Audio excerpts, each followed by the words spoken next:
There we go. I actually know how to turn on my mic, guys. I was saying, back to my fine mansion with my beautiful paintings, away from the cooking stream that we did yesterday. For those of you who watched it, hope you enjoyed it. We are going to get back into League of Legends VOD reviews. The dream.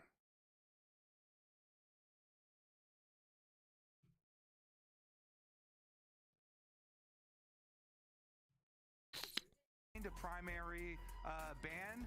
If we are still looking at topside as well, you know, like the Renekton and the Cassante have been these super blindable, very easy picks up there. Yep. With have been these super blindable. All right, her sign just says Liquid Fighting on it. In Korean. Like we just saw thrown in as a bit of a counter. So 100 Thieves banning Tristana. Team Liquid are forced between the choice of, do we ban Skarner like we know we need to, or oh no, this series? Oh, is this another raccoon feast? I'm just trying to watch, you know, Team Liquid is the best team in NA. I would say ban Skarner 100%. Quid already played Ezreal, you know, they will play, Quid will play anything. Quid is actually has the deepest champion. All right, so TF ban, are we just gonna Jax it then? Counting this year, so Quid has been so flexible. I don't think you need to feel pressured, even though wait till after the train wreck of a debate to do the review. Dude, that was painful. Yeah. I still think if we're remaining on the patch, like, I don't know, man. They're just both so fucking old. It's crazy. And so Skarner's gonna, you assume, it's pathetic. And the intention here for TL is like, fine, we'll give it to you, but now because you banned that Tristana we were talking about, we will take the primary Corki. Okay? So no Tristana to answer the Corki. Where are all the Gen X politicians, by the way? Remember that this champion counts as multiple bans, I feel like, because there's so much stuff that she enables to be played with her down there in the Where are they? Jared Polis for president, man. Let's see what else Team Where's Pete Buttigieg and Jared Polis? Let's get them in there. We have not yet seen a team give Skarner away and not regret it. We have also not yet seen Umti not lock Sejuani. One could answer the question and always flaming, and the other took a while to boot up like a Windows 98 computer. That's a good analogy. The tanks are also very good. Gavin Newsom incoming. Blah! As somebody who lived in California. And motherfucker's so fake, man. I loved his like Gavin Newsom in the middle of the pandemic, just like telling people not to gather, and then he just goes to the French Laundry in Napa, which is a 3-star Michelin restaurant, for his birthday with like 30 people just unmasked, like not even following his own policies. Fuck that guy.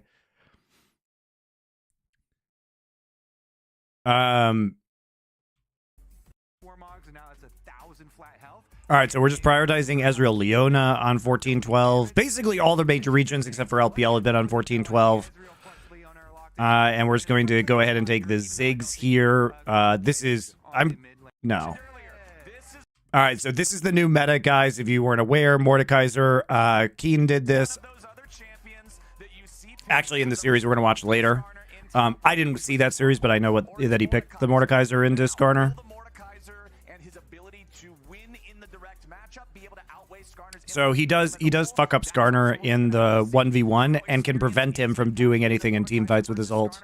That's another thing that's going to factor in here, because if Skarner gets ahead, it's still really difficult for Mordekaiser to be able to respond to him. Matsu, he talked about the Three Musketeers movie on podcast. He even mentioned the best part, that the music video not only had an ad before the movie, but played immediately after on VHS. Dude, that music video is real bad. Whatever the passive is called, I don't even remember the name of the thing specifically. But if Mordekaiser got his passive currently working, and Skarner just slams him into the wall, into the turret, it's bad news bears for Mord. Yeah, well, all right, so they did hover Callista. 100 Thieves going to ban it out. Yeah, he is well acquainted with, but also. All right, so we're just going to go Lucian Nami. I hate the brand pick, man. Like, I just think straight up that Zyra is just a better pick than Brand right now. At least with this brand composition, there actually is a front line of Skarner and Leona. Aphelios feels incredibly weird. So Quinn did have the good performance on Ezreal in the first week of competition. That was actually No, it was on the buff patch. It was on this buff patch. So they do have some strong poke. The Aphelios feels really weird. Like Aphelios Lulu has been an answer into Lucian Nami, but I'm not sure if Aphelios Leona is good into Lucian Nami. And the thing about this though is like if you want to lane swap away from the Mordekaiser, then you give Lucian Nami the lane swap, you know, up until 3, which is pretty good for Lucian Nami. Zyra's banned. Oh yeah, Karthus and Zyra banned. I'm dumb. Thank you, R. Farley.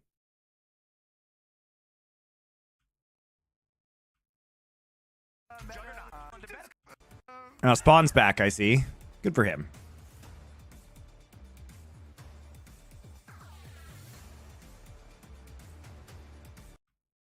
Done it thus far, but you talked about it. Yeah, and they failed. Yeah, everybody, there's been attempts, don't get me wrong, but the attempts have not succeeded. Sniper also using my favorite Skarner skin after the rework. I think the Robo Skarner is just completely badass. He looks super cool. He has 2 chainsaws and 3 harpoon tails.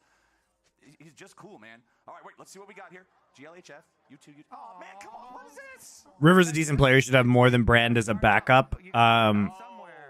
I mean, I guess they really just needed that AP jungle, but the way that they drafted was to not prioritize AP jungle, and they knew the first round of bans were coming in when they drafted the way they did. So, in a way, they kind of backed themselves into a corner here. All right, so let's just go ahead and compare what we got here. We have the barrier for Meech versus Cleanse on Yon. Wants to make sure he can get away from those engages from the Leona. We know how powerful the CC chaining is from her, while Ayla has the Ignite to try to guarantee that they can get one of these kills if they catch one of these 2 Team Liquid players. Yeah, just to hammer home our point about how many games Impact has played. Just in the LCS recently, he passed the first place for all-time wins in the LCS, and you saw their Sniper ranking against all of the LCS top laners that we have ever had. Did I watch the TL Summoner's Rift series? He's a rookie, okay? He had 1 split. Yeah, that's 190.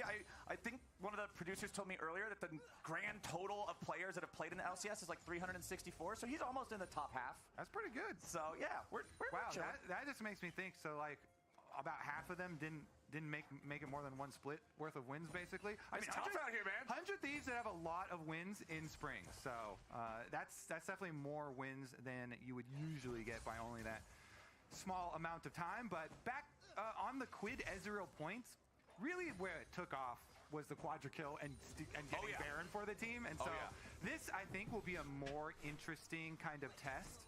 Even though a lot of players that we've talked to directly and interviewed have said, yeah, Quid is actually insane on the mid Ezreal. It's not just that one game where he got fortunate to get gifted a bunch of money towards the Baron. Missing the Q there, though, means this trade is going to be a lot more even than it would otherwise feel. -1. Quickshot being the host of EWC is quite funny. Hope you talk about it in SI. Look, man, what's Quickshot supposed to do, guys? Like I keep saying on the shows, if you are a caster, this, and I said this about Dash on the last show, Quickshot did the thing that Dash should have done, which is like, be the host of everything. Just go to Saudi for 2 months and be the host of everything, because it gets you in a very, very good position, you know, to basically work with ESL and the Saudis forever. And he needs to get into different games because Riot fucked him. -1, but not really that consequential. Like, he shouldn't have said all that shit he said previously, in my opinion, because it looks quite hypocritical. But like, if I was Quickshot, I think that would, if Quickshot, he didn't talk to me about this, but if he did, I would tell him to do it. She is going to be spotted out by the wards, so I would hope that this doesn't really lead into anything, since Team Liquid. But yeah, obviously the values are super fake, and they always were. We knew that. Can comfortably step up here, and it'll be Ayla sweeping through the brushes, but Umpty's ready to join up here too. Instead, just going to put his attention over onto the Scuttle Crab. Yeah, he should get it. They both have smite still. Save the smite for the Scuttle Crab, so they're able to get that quite nice, and he can path up and get the top side one as well. By the way, the top side, I just want to point out a small thing that Sniper did. This is what you want to do for Skarner. Especially, it's even more important on live patch where Skarner got further mana nerfs. But Sniper pushed in and he got his recall off on the early push at tower to go buy that tier. Yep. Gotta make sure you can spam. Yeah, it helps out a lot on the patch that we're currently on here. It was a small mana nerfs, but on live it's even more so. Ooh, Umpty not going to be able to find his recall there as River interrupts him. But also important to note what you saw there, the interaction between Sniper and Impact, where it looked like Sniper kind of grabbed Impact at a wacky angle. The hitbox on Skarner's E is not exactly as it seems. It's a little deceptive. Yawn happened to pop the cleanse down here in the bottom lane. Heal from Core JJ also used alongside the Ignite and Barrier from the 100 Thieves bottom lane. All non-flash summoner spells are spent down here in this 2v2, Kobe. Yeah, they're going pretty hard down here. You would think maybe it's going to be junglers. Yeah, Ezreal mid looks really good into these other AD matchups like Tristan Corki. Because remember, last time Quinn played it, he played it into the Trist. And I don't know much about Ezreal mid matchups, so I'm learning. But very, very... Yeah, I mean, look at those trades that are coming in with PTA. He's able to play quite aggressively, which does open up a lot of space for the brand. Yes, sir. Now we got a little wrap around here, though. Looks like a bit of a cross, because 6 minutes in is Void Grubs. So we're seeing, again, the classic. Bottom lane's on first recall here. Go up to the Void Grubs. They're going up there ahead of time. Pay your bills or stand up from some tweets you posted on the internet. Tough decision. Well, man, I don't know. Maybe I just wouldn't make tweets in the first place. You know who hasn't made those tweets? This guy. What was the point of making those tweets in the first place? You've got to be respectful of that 1v2 situation. MonteCristo doesn't really care about 1v2 situations because that's just two separate 1v1s for him. So 100 Thieves willing to make sure that they're respecting this guy. Don't put themselves in a spot where it's very easy for him to send somebody to the Shadow Realm and get TL on the board. They are off to a very modest gold lead here early on, but it is River with control over those grubs, like you were saying. Yeah, this is basically the most common early game play. And on bottom side, the answer. Okay, Sniper gonna get dove. 1v3 flashes back on the other side of the turret. Core JJ still alive with about 100 HP, not looking so great, but now Umpty's gonna get grabbed. Okay, Sniper. Gold lead here early on, but it is River. All right, so we do swap lanes at this point in time. They don't want the level 6 Mordekaiser, I don't think, in the 1v1 lane versus Skarner. And they're also preparing to just go ahead and be very aggressive around grub take, right? But Impact is a Mordekaiser player traditionally, so it's pretty fun. You never made it a business where social media is kind of central. You never, let me put it this way. I am in that business. You never have to make those tweets, by the way. Because what happens when you start making those like virtue signaling or political tweets is like, there's only bad shit that can happen because the tweets don't do anything. They don't change anything. You feel pressured to say something at the time because other people are doing it. And you're like, well, if I don't say anything about this matter, then people will think so-and-so. But the truth is, if you just ignore it, it'll go away in like 2 days. Like you were saying. Yeah, this is basically the most common early game. You basically never have to make those tweets unless it's directly affecting you. Yeah, this is basically the most common early game play. And on bottom side, the answer. Okay, Sniper gonna get dove. Sniper isn't 6 yet, so there's not really much he can do right here. Oh wow, they'll just redive him. Umpty can take. He hit 6, so that forces flash. What the fuck happened in topside? Exactly what I said would happen just happened. Impact gets a 1v2 at the same time. His team is getting a 3v1 on the other end of the rift. Yo, that was vintage BM, okay? Back in Impact's day, back in my day, we didn't have emotes to BM with. We spammed the taunt like that. He spams taunt on the body, and Impact wants another one. Oh, I called it, man. Kobe's right. That's the respect MonteCristo. That's some old man BM right there. That was juicy. Yeah, I mean, that's crouch spamming over somebody's corpse for sure. The equivalent in League of Legends. People ganking them, as you so clearly illustrated and talked about. We didn't actually get to see it happen, so let's take a look. And it's just the grab onto Meech under. Oh my God, he got hit by the claw. He had flash. He did not flash the grab. He did not respect the top lane. He flashed at the end. Ah! Oh God! How many games is 100 Thieves bot lane gonna lose for stupid reason? Lands the grab under tower, immediately ults him. Meanwhile, Sniper has a much more difficult job here. He's not level 6 yet. He tries to get level 6. He goes for the cannon. He does get that. Then he flashes away from the bubble nicely. He actually does get 6 off this melee minion. From the tower, and so he's able to lock up Sejuani, but because he's so low already, Yon just kills him, and they get the extra kill, plus the flash, plus the ultimate down there, and Dragon picked up in the aftermath for Team Liquid. It worked out well. Feels like 100 Thieves is Quid and Friends from what I've watched. Dude, it's literally just like win lane, lose game. Except this time they're not even... Keck W the disrespect. Is that a meta tweet about Dr. Disrespect? Otherwise, this Mordekaiser could quickly become a massive issue. Remember, if this guy gets so far ahead that he's raid boss status, I hate 100 Thieves, guys. I think they are trash. demanding some QSS taxes. They actually just have no brains. They're like all hands, no brains team. No planning, no ability to press TP, no growth over the course of this year. But here we go. It's potentially a move up here on Quid. Yeah, Impact out here teaching the kids some lessons. Flowers. And now it's just, how do you never really get a Mordekaiser back. Every time Sniper TPs, a baby cries. So Impact is going to be a 1v2. Every time Sniper TPs, a fairy dies, guys. For the rest of the game. This actually makes it very interesting. I was previously going to be looking at River on the Brand and seeing how much, Brand was going to be able to do to kind of burn through that front line, but River's job is much more difficult now, so we'll see. Ayla going for the flash engage there on Core JJ. Flash for flash traded. No, chat, definitely not SI Monty.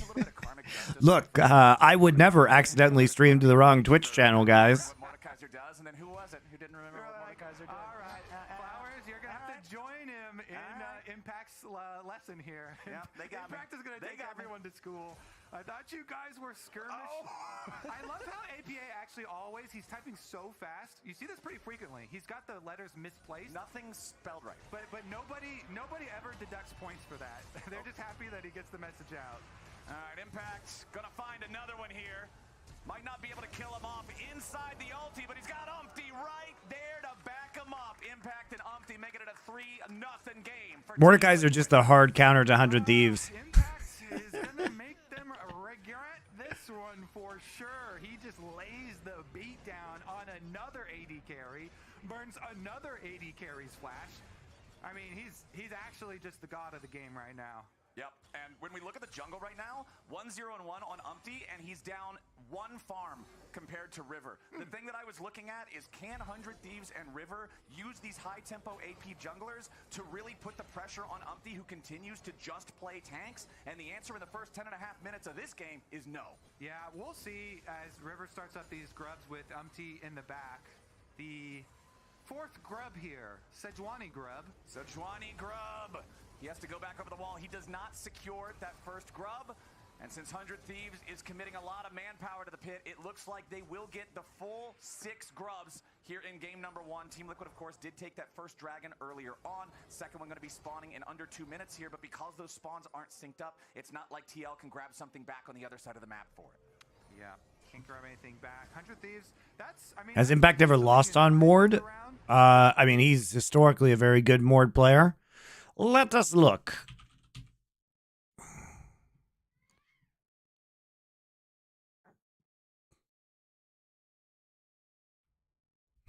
Yes, LCS garbage to cleanse the taste of that awful geriatric clown fiesta, dude. It was so bad.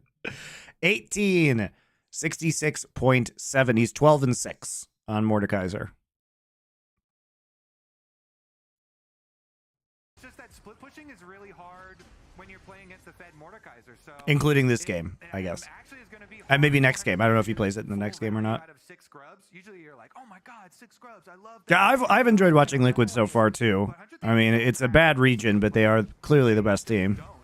Anybody who goes out there is impact food. So we will see. Quite interesting here. And I like the call from Team Liquid. They'll probably just try and keep up their dragon stacking. Meanwhile, both AD carries in mid and in bottom right now, even though they have swapped places, will gain control of the waves and be able to slowly push those in. And you can see the itemization here for Sniper, going for the early bombies after that tier that you were talking about into a Spectre's Cal now, because he knows, all right, Mordekaiser's pretty scary. I don't just want to keep getting smacked around by this dude. Probably would like to be at least a little bit more defensive against that option. He knows that if the Sejuani comes back up here, that's also a lot of magic damage. So almost a 2,000 gold lead for Team Liquid. 12 minutes into the game feels really great for the early stages of this one. First item already completed for APA with that Trinity Force. Zeke's convergence online for the Sejuani. We were talking earlier today while we were watching the first series just about how this item feels so good for tank junglers right now. It gives you a little bit of everything you want. It's so cheap. You know, dipping into the support itemization actually always does feel good for junglers because support itemization is always so efficient. So anytime there's something that actually gets mana removed from it that is a support item, junglers just love that purchase. It is always going to be so efficient. Anything with mana on it always feels really bad for junglers since they have such good mana regeneration. And so we'll see. With a Sejuani ultimate ready and APA having Trinity Force, that is a recipe for a play right there. Umpty's hovering around, but 100 Thieves also have that ward over in I mean, you can just culling to wave clear mid, so it's not really a threat. Like, this fucking Aphelios can never walk up on towers versus Nami Sejuani. Okay, there we go. Because you just get bubbled. Poor JJ misses bubble on a stationary target.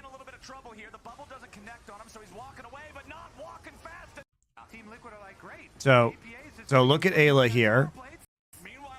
He literally misses bubble on that target that he's tidal waving. Okay. It's okay. We still have enough CC.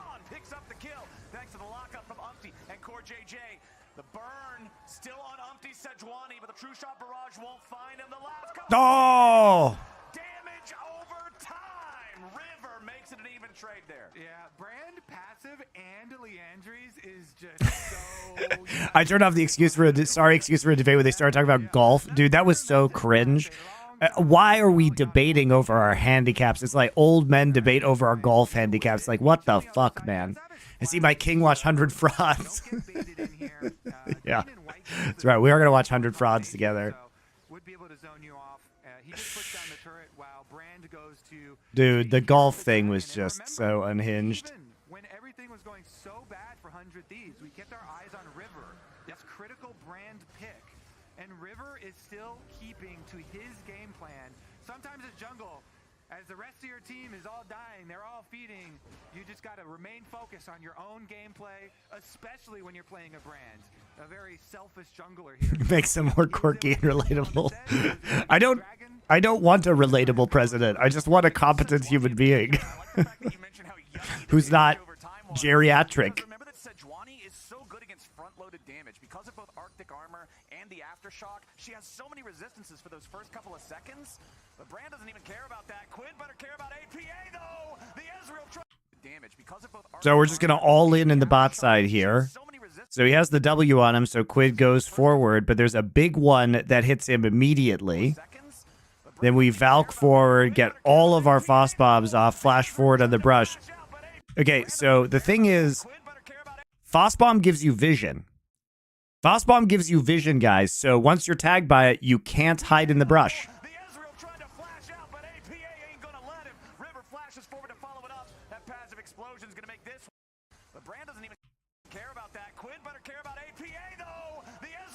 Foss bomb gives you vision, guys. He cannot flash into that brush. That passive explosion's gonna make this one an even trade as well. Yeah, both of them had Trinity Force, so you know Quid wants to get a little dangerous in there, and APA gets another solo bolo. It does cost River his flash to follow up, but at least 400 Thieves side he does follow up, and he tries to salvage something there. It's you know it's kind of River now versus the entire team of TL. Yes. Everybody else just make space for River. Brand has plenty of teamfight damage too. What's the best factor meal? The best one I have was like Dijon pork chops. As the game does progress. Well, we've got Umpty securing the Rift Herald here for TL. For the first 10 minutes of the game, 100 Thieves own the top side neutral objectives. Team Liquid. Does NA still have 3 spots for Worlds? Yes. For this year. And then they will have 1 guaranteed spot, but up to 3, according to the proposal for the Americas next year. But you do get the Explodey passive for better split push control, better just extra wave pressure to deal with impact as he's, you know, still just the same strong Mordekaiser that we knew he was earlier. Jan and Core Gotta be a little bit respectful here of Meech and Ayla, but they aren't too afraid of anything. River is currently clearing through his camps, so I don't think 100 Thieves will probably be looking for a whole lot. Do you find the 80 mid meta entertainingly good? I'm a bit tired of Trist versus Corky, but I like, you know, when we get to see more of the Ezreal and Lucian as well. And honestly, it opens up some pretty entertaining junglers, so I'm not hating it. I don't want it to go on forever, but it has been different. So for a little bit of this is fine. Because one is guaranteed Brazil. One is guaranteed Southern Conference. So LCS could have 1 or 2 spots, whatever they end up calling LCS Northern Conference. There was no trash talk afterwards. There was no typing from APA, even though he was able to get the kill. Miss watching you and Doa cast LCK. Well, you don't have to miss us. We do a show called Nerd Legion together. There it is. Last Free Nation Culture on YouTube. Go watch it. Everybody from 100 Thieves kind of rotating through to ensure that they have full vision coverage. Are you going to try playing some Dawn Trail? What's Dawn Trail? I don't even know what that is. I need to play some Battle Aces, guys. That's what I need to play. One more auto attack or two might get it done, but now Ayla's here on the front line. Umpty's gonna be careful. The brand ulti with the true shot barrage together is gonna burn him down, but it'll be traded back. Charge range as soon as she spawns. One more auto attack or two might get it done, but now Ayla's here on the front line. Umpty's gonna be careful. The brand Burn is really fucking up that Sejuani, actually. Oh, new FF14 expansion? No, I don't play MMOs.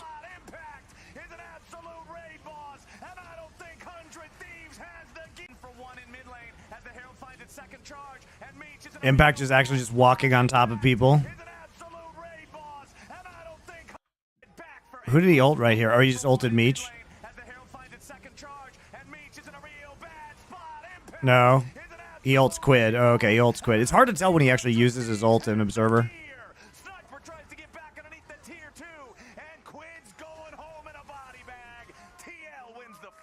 Impact just casually killing both AD carries.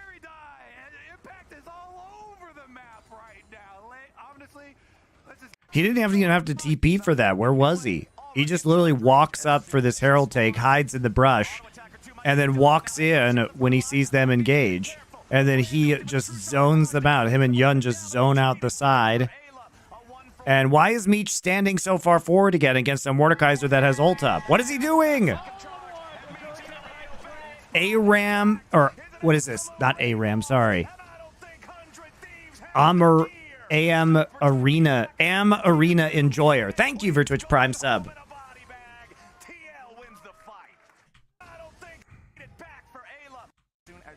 Dude, these sniper TPs, this has to be a meme, guys. How is this man and this team so bad at TPing? What the fuck is he supposed to do from here? What is he supposed to do? Why? Just TP to tier 2. What is this? What is this? Your team is kiting backwards towards your tier 2. Enjoyed the cooking stream yesterday. Thank you, Marquis de Hubert. Great. I will do more. Thanks for your subscription yesterday. I remember you were one of the people who subscribed. Gotta check out your cooking VOD later. Look, guys, it was a little scuffed.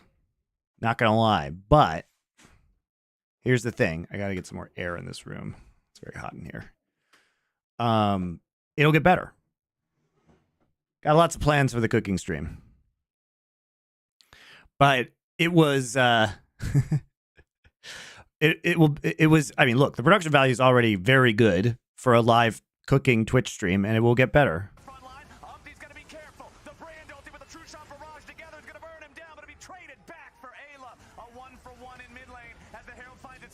Actually went and bought some gochujang, had some grilled chicken noodles with it. Solid. Good choice.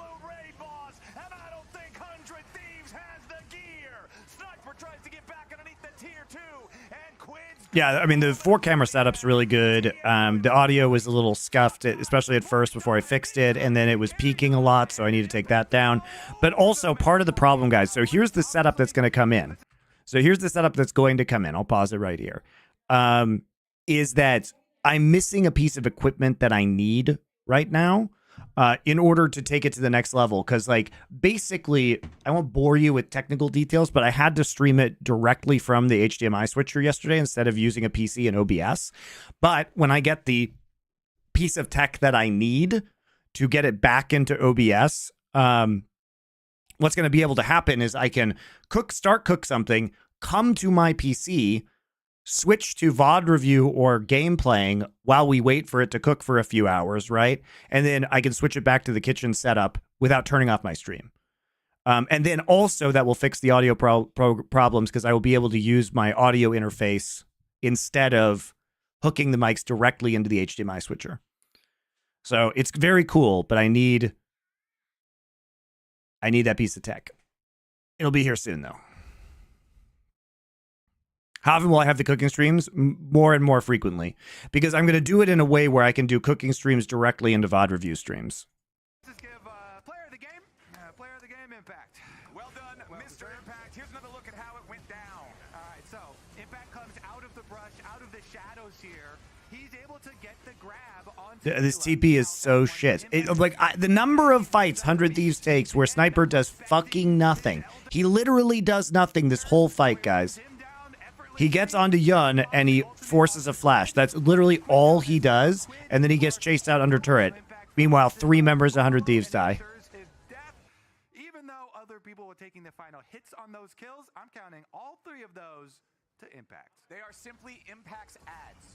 He is the main boss, and he is making this encounter happen for Team Liquid. He's a benevolent boss, so he's like, here, you know what? Share some money with the rest of the team. You can have this one, you can have that one. Here you go. Here's your But paycheck. everybody knows at the end of the day, the one at the top of the damage meters is the Mordekaiser. He's got teleport ready too, so keep your eyes open for the split push from Mr. Impact and see how they are able to use both him and APA to get top side and bottom side pushing for themselves. Meanwhile, a little bit of a trade here as Umpty's going to try and focus on the Raptors, and they go for it! They go after Yon, but he's getting away for now. River wanted to chase after him, but the TP coming in forces 100 Thieves right on back. A full culling, mag dumped into Sniper. He flashes. Thoughts on Quickshot joining EWC? Well, he needs to have a career now that Riot decided he couldn't have one there, so what are you going to do? It's the best career move he could make because there's always going to be, for the next few years, there's going to be an esports World Cup. There's going to be 2 months of good pay that you can get out of it. So you might as well go host it. It's the same shit I said about Dash on SI. Like, Dash should have done that. It gives you a foot in the door to other ESL events too if they need hosts. So it's just a good business move. And it just looks easy for Team Liquid as they got bottom side of the map. They got the secondary tower there with Everybody's going to be working with the Saudis eventually if you want to keep casting.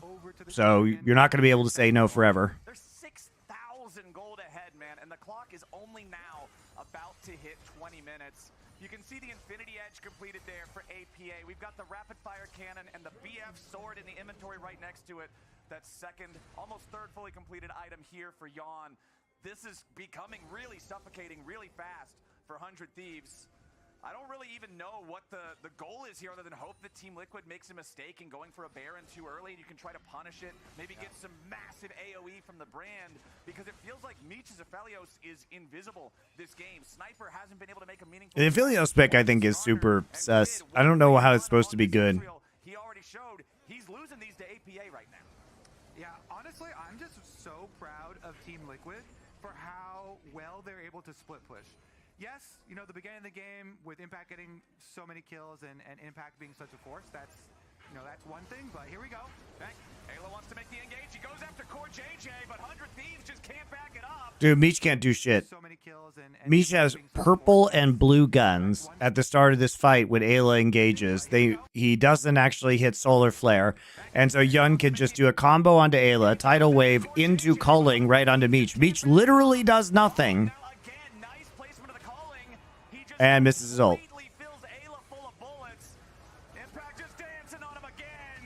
They're trying to give the kill to Impact. That's hilarious. All right, Baron time. With the enemy support dead, with the enemy top laner down on the bottom side of the map, APA has all the space in the world to take out yet another tier 2 turret. Meanwhile, the rest of his team just moving in, putting down some vision, stealing away the enemy blue buff, stealing away the enemy jungle camps. Again, just forcing this economy to be more and more in favor of TL. It's just textbook. It's so nice and refreshing here watching Team Liquid play by the books. taking away these options from 100 Thieves and then being able to outplay them, you know, when they actually do get into the fights. But the setups and being able to set themselves up for good outcomes, do their lane assignments first, then also getting the outplays is just bodes quite well for this team. And this is the reason everybody right now, all the teams, all the players in the LCS, all looking at Team Liquid at the top of the rankings and just hoping that they can craft ways to try and take them down. 100 Thieves here. We will return to our River Point flowers for their perspective, because that is really the only perspective kind of remaining. It's just that now he is so outgunned. There's way too much money on the side of Team Liquid. I mean, APA's got 2 levels over him on the Corki here, and the poke damage is really annoying. Oh, River! He's not going to be the one who gets caught, but it's Sniper in the middle of everybody. Yon flashing away to escape the impale. Ayla into the back, looking to lock down. The Team Liquid AD carry and 100 Thieves already found a kill. Oh, River! He's not going to be the one who gets caught. They keep trying to engage these fights. Mordekaiser's not there, but he's still split pushing, right? And they're so low that they can't actually do this Baron afterwards. I don't think they have to recall, but they're going to lose maybe an inhib for this.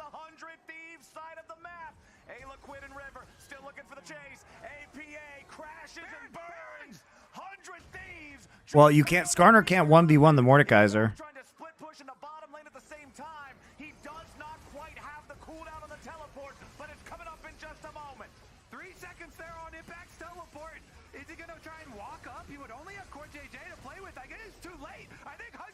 It's weird that they're making this play without Impact having TP up, right? They're trying to control Vision, but 100 Thieves realizes that they just have a 5 versus 4 with no TP from Impact.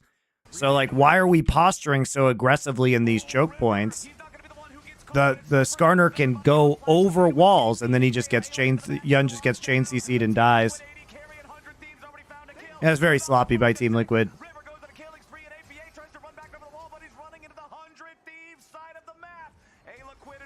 Like, I don't know what they're doing, posturing that aggressively for Vision while Mordekaiser is TP-less spot. You just have to fake Baron there, right? And then back off. Like, they know they can walk in on you. They have 2 tanks. They can walk in and contest Vision, considering they know it's a maximum 5v4. Pretty silly by Team Liquid.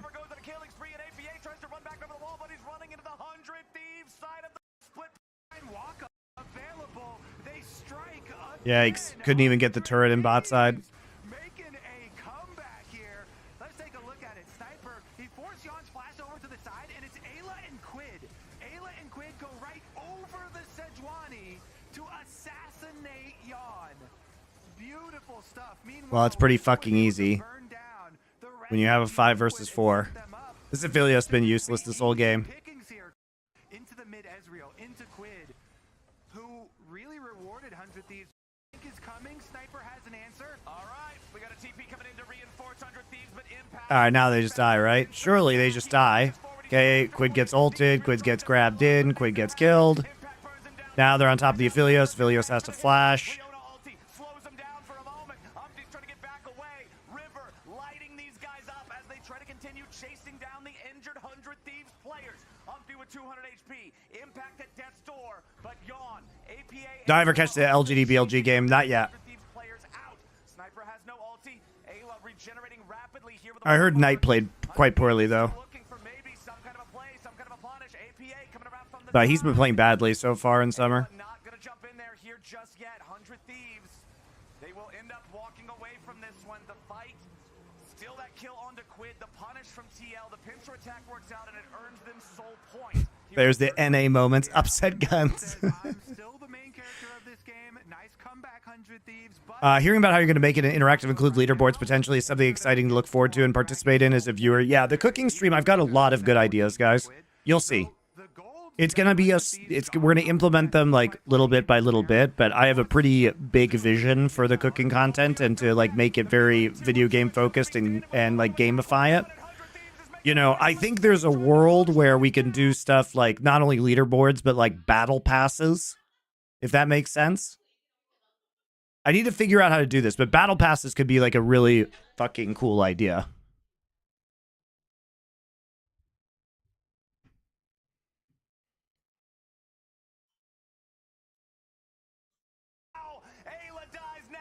Meech, and the remaining 3 players have to run. APA's on the hunt, needs a couple of more rockets to make this one work, but he's Like in a world where you can see what 100 Thieves the wanted. Costco battle pass. No, yeah, but right. Like think about how you could actually implement a battle pass on a cooking stream. If you get sponsors, then what happens is like the more you cook along, the more levels of the battle pass you unlock, right? And then maybe the sponsor like sends you free stuff at a certain point in time, right? But it survived. I think there's some really interesting ideas that can be done with that. Gonna win another scrap. Yeah, it's a little bit risky to rush into it. That tower is so low that they're probably going to be able to get at some point, but they really wanted to Even like custom emotes, you know, maybe you could work with Twitch on something like that, because Twitch should be wanting to do monetization implementation like that. Team Liquid collecting some more kills, so they increase their goal lead once again. I got some big They set ideas. themselves up for a Dragon Soul here for Team Liquid. Fuck League of Legends. Cooking stream only. 3.5 minutes, but that is kind of the next goal there. Baron gonna That is how I feel, a little though. bit, sooner than that, and so it might be some earlier posturing around the top half of the map, but I kind of expect them, with the mini comeback that 100 Thieves had, to maybe play it a little bit safer and aim for soul. C-Trade 46. Take these Bezos bucks. Thank you very much for your 3 months of subscription. About 6,500 gold ahead. Right at the time of the big Baron play for 100 Thieves, the lead shrank down to 2K. Quinn. Will you lead into cook-alongs? Yes. So the idea is that I give you... So first off, I did give you a list of what to get a few days in advance. But I will do it earlier, right? And I also need to start, like, the things I need to do is, like, put together a website as well that will house all the recipes and videos and everything like that. To be fair, weren't you getting close to the same viewership during your cooking streams yesterday? Yes. Vanadar D, not only was I getting basically, not the same viewership, but close to the same viewership, but the VOD got a lot more views. The VOD of my cooking stream on YouTube literally got 10 times the amount of likes as a normal live VOD on YouTube. And I got probably double to triple the number of subscriptions I usually do yesterday. Now, as part of that novelty, sure. But also, it isn't as good as I want it to be yet. It can be a lot better. It's not regular. I don't have any of the supporting stuff up yet. I don't have any of the edited VODs up yet. I don't have any of, like, the TikTok shorts up yet. So the growth potential is obviously insane. The growth potential is much better than Washed Boomer talks about LOL strategy to other boomers. We must embrace our boomerness and just be cooking streamers now. Between the greatest Team Liquid lead and the biggest 100 Thieves comeback state so far, as Meech loses about 40% HP to Jan's calling. Jan then dashing right back away with a pursuit. He's still hanging around. That's because of novelty. It's okay. You'll resub because of quality. A fight without impact is not a fight they want to take. You need to have the Mordekaiser around, but APA. But I think I can just make much more unique content. And I honestly think that the majority of my audience is more interested in that. Crazy pincer they have here, but they do have a bit of a pinch. Yeah, this is. It results in one rocket, a big one, and they're going to be able to walk the rest of it out here. Yeah, the big things you have ready-made out just with the right age to start getting that shit. Exactly. They're down to the bottom side eventually. Yeah, nobody from 100 Thieves is dead. Nobody gets caught there or anything. APA now could be in a pretty rough spot. Quid getting himself back away as APA and Quid are both barely hanging on. APA down to about 200 HP and Meech takes him down. That's a big pick for 100 Thieves. Long-form VOD review of cooking strategy. I mean, we can do that stuff, but also it frees me up to do more general gaming stuff. Like, there's a lot of fucking games I want to play, and I want to expand LFN into general gaming. And, like, I can basically combine the cooking streams with general gaming because once I have my new setup, I can just go back and forth between the cooking stream and my PC.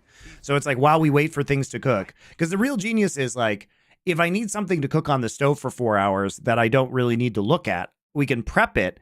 Then I can switch to a general gaming stream, wait for 4 hours to pass, do check-ins where I just walk into my kitchen and switch the cameras up and go look at it. And then at the end, we can take everything up and plate it, right? And then the YouTube video just edits out that gaming part, and we just get the recipe, right? Might get punished for having no flashes as we do get to the critical Baron setup. 30 seconds ahead of time here. Impact. There's a bit of worry that one of the established big cooking YouTube channels pivots into it, but they'd be picking up streaming, which is a different skill set. Not a fan. Here's why I'm not worried. I have been trained for 20 years to do improvised live interaction and talking. None of those other motherfuckers have that skill set, period. None of those other people is going to be able to do a 3 or 4 hour long cooking stream. Off the cuff. Like, the skill sets that esports casters and hosts have is unrivaled. Display, though he has gotten to his level 16 for rank 3 ultimate. 20 seconds left on. Did you buy anything on the Steam sale today? I will tell you guys. So there have been a bunch of games that I've been wanting to try.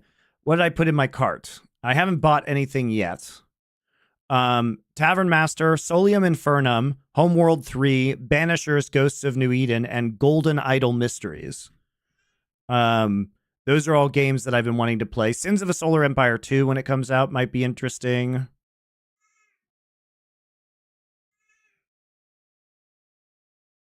Dredge might be interesting.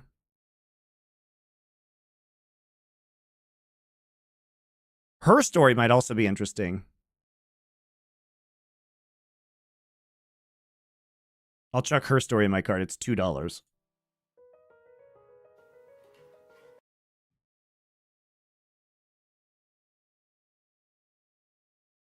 Disco Elysium is $4. That's true. I've already played Disco Elysium, but Disco Elysium is fucking mega for $4. Best $4 you'll ever spend.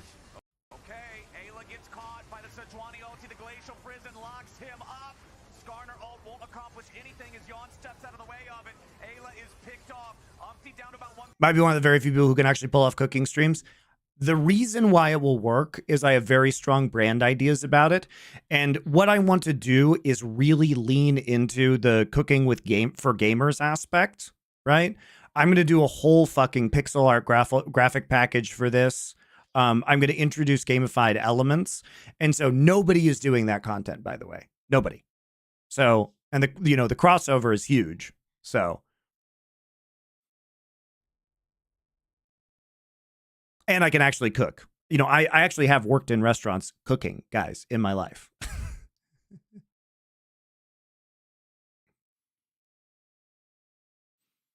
Cover KOTOR before Disney ruins it. Dude, Doa and I have also been talking about playing through some classic games and making video essays for LFN, general gaming stuff. Games like KOTOR, BioShock Infinite, Chrono Trigger. Keep the gamers healthy. I love it. Well, what I want to do with the cooking stream is I want to, I'm not a Michelin star chef, guys. I'm not super into presentation. What I'm into is efficiently cooking food for yourself and for your family. And the idea of theming it around gaming is not only to use gaming lingo and gamify it and make it fun, but also to be like, here's how you can eat healthier and better and maximize your time for gaming. You know what I mean? That's what I want to show. So a lot of it will be meal prep in advance. Here's how you purchase things where you're going to freeze half of it, right? So to make your life easier later on.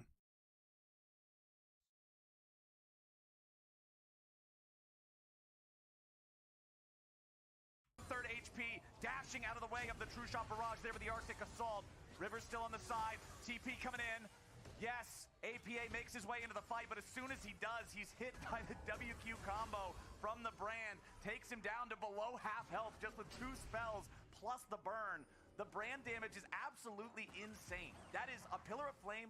Speaking of cooking, have you seen The Bear? Yeah, of course I have. Dude, the accuracy of that show of working in a restaurant, because I've waited tables, bartended, and cooked in restaurants, is crazy. Like, especially anybody who's worked in restaurants, it does give you like PTSD to watch that show, and it gives you like fucking crazy anxiety because you're like, it's too realistic. It's bringing back all the memories. So much damage. Great show though. Team Liquid having to pay their respects towards that.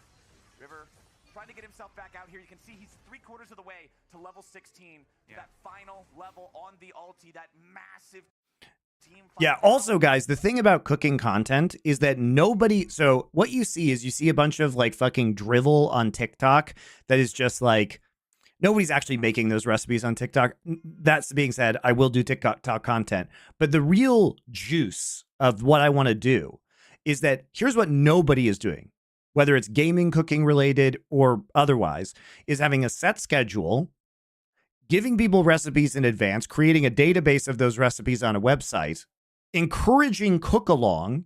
So you have the super long form, 2 or 3 hour long live stream with interactivity. You cut that down into a 20-minute YouTube video that shows the recipe without a lot of the chat interaction, right? And then you cut it down into short form. The triple dip is something that nobody is doing. Nobody, as far as I can tell. And if they are doing it, they're tiny. That 100 Thieves will have to rely on if they want to find a win in one of these big fights. Yeah, River's been doing a lot of work this game. You know, there's also, I think, insane sponsorship integration possibilities. For example, like Amazon food delivery. I can set up grocery lists that could one-click deliver to your house in the US. You know what I mean? Jan's Callings also just completely cutting through these health bars. Like Amazon Fresh would be a fucking insane sponsor. River now clearing out some of the brushes here off the side. The Drake is up. You talked about it earlier. This is Soul if Team Liquid secures it. Remember too, even if you try and go for a smite fight, Impact can just ult the enemy jungler. Yeah. Take him into the Shadow Realm so that it's not a fight at all. They should secure the soul. Yeah, Dragon Soul. How important is a blender to have? Very. How often do I use yours? All the time, but I also make protein shakes in it. But blenders are mandatory, but you don't have to spend a lot of money on a blender. Honestly, here, I'll show you the one that I really like. I really like Ninja stuff. I don't know where you're located, but yeah, easy Instacart partnership, exactly.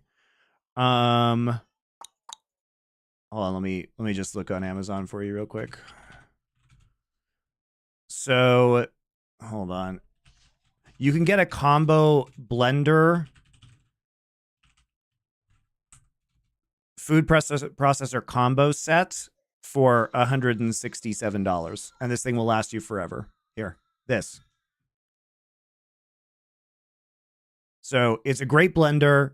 It comes with a food processor unit, and it comes with 2 cups for making smoothies or protein shakes. This is what I have in the US. I have a Ninja blender here too, but it's not this one. But this one is great. It also often goes on sale. I've seen this for like maybe 120, I think, on Amazon at times.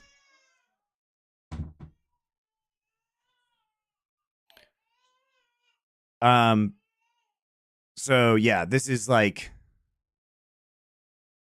graduated culinary school 20 years ago. Used the blender maybe 20 times since then. I don't know, man. I use mine all the time.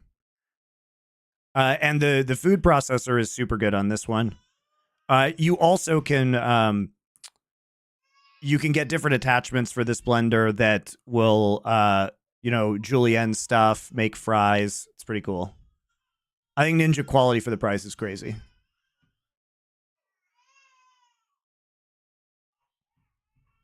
You need better lighting and cameras, though, for your live streams. Well, 2 of my cameras are Sony mirrorless cameras that cost like $1,000 to $2,000, so we'll disagree there. Lighting probably needs work.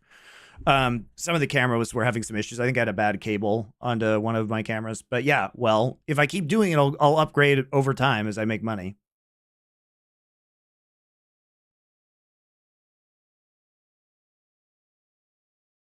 Try and go for a smite fight, Impact can just ult the enemy jungler. Yeah. Take him into the Shadow Realm so that it's not a fight at all. They should secure the soul. Yeah, Dragon Soul secured. To the side of TL, Impact is going to get stunned up, but he goes for the Shadow. Yeah, immersion blenders are very useful. You can get one for 20 bucks. This is Soul if Team Liquid secures it. All right, so we're looking at the Soul here. So Cloud Soul is like crazy good on Mordekaiser too. Great on Sejuani, great on Mordekaiser, great on Lucian. They easily get it. So now nobody can ever escape from Impact. He's just going to ult early right there. He actually just uses ults to dodge a lot of that damage that's coming out. And Ayla can't engage anymore. Ayla doesn't die, but Impact's in the middle of all of them. And now that they're actually in a 5v5, it's just a bloodbath. Zephylios is shit.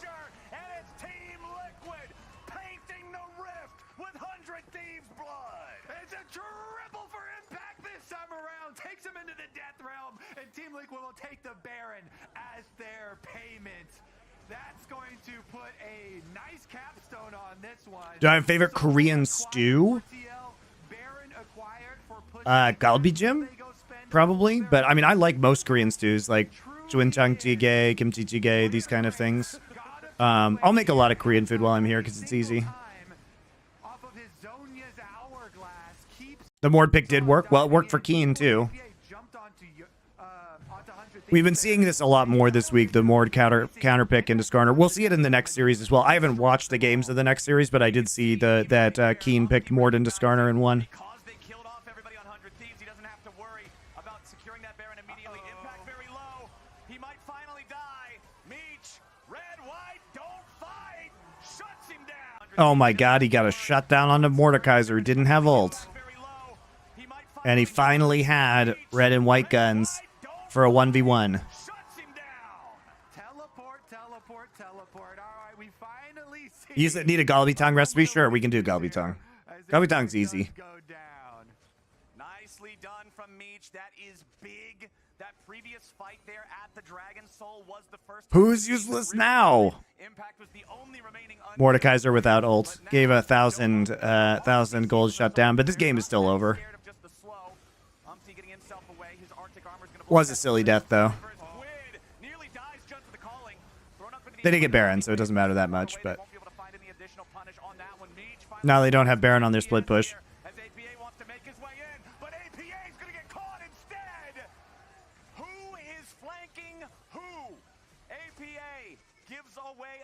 Critical blunder here just as Impact is back on the map. APA is now out for the next 50 seconds. 100 Thieves pushing onto the tier 2. The little baby grubbies helping them out. These are objective bounties too. How will opportunities?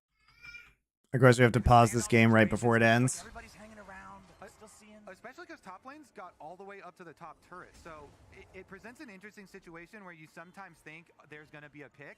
If you haven't already, could make a list of affiliate links for Amazon for your cooking equipment recommendations. Yep. Will do. There's a lot of stuff I would like to do. We'll see. Gotta stop being involved in League of Legends first before I can really do the cooking stream, 3 days a week or whatever like I want to.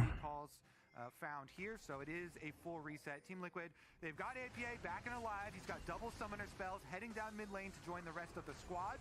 And Team Liquid still have a commanding position, especially with Baron buff allowing the split. Umpty just takes the whole tower. Yeah, easy peasy, man. Umpty gonna crack the first tier 3 turret in the base of 100 Thieves. Who has a better golf swing, Trump or Biden? I think golf should be banned from the universe. I would love to just delete golf from the face of the planet. What a garbage sport it is. Holy shit, I hate it. Yon goes for the calling, but immediately stunned out of it through shot barrage.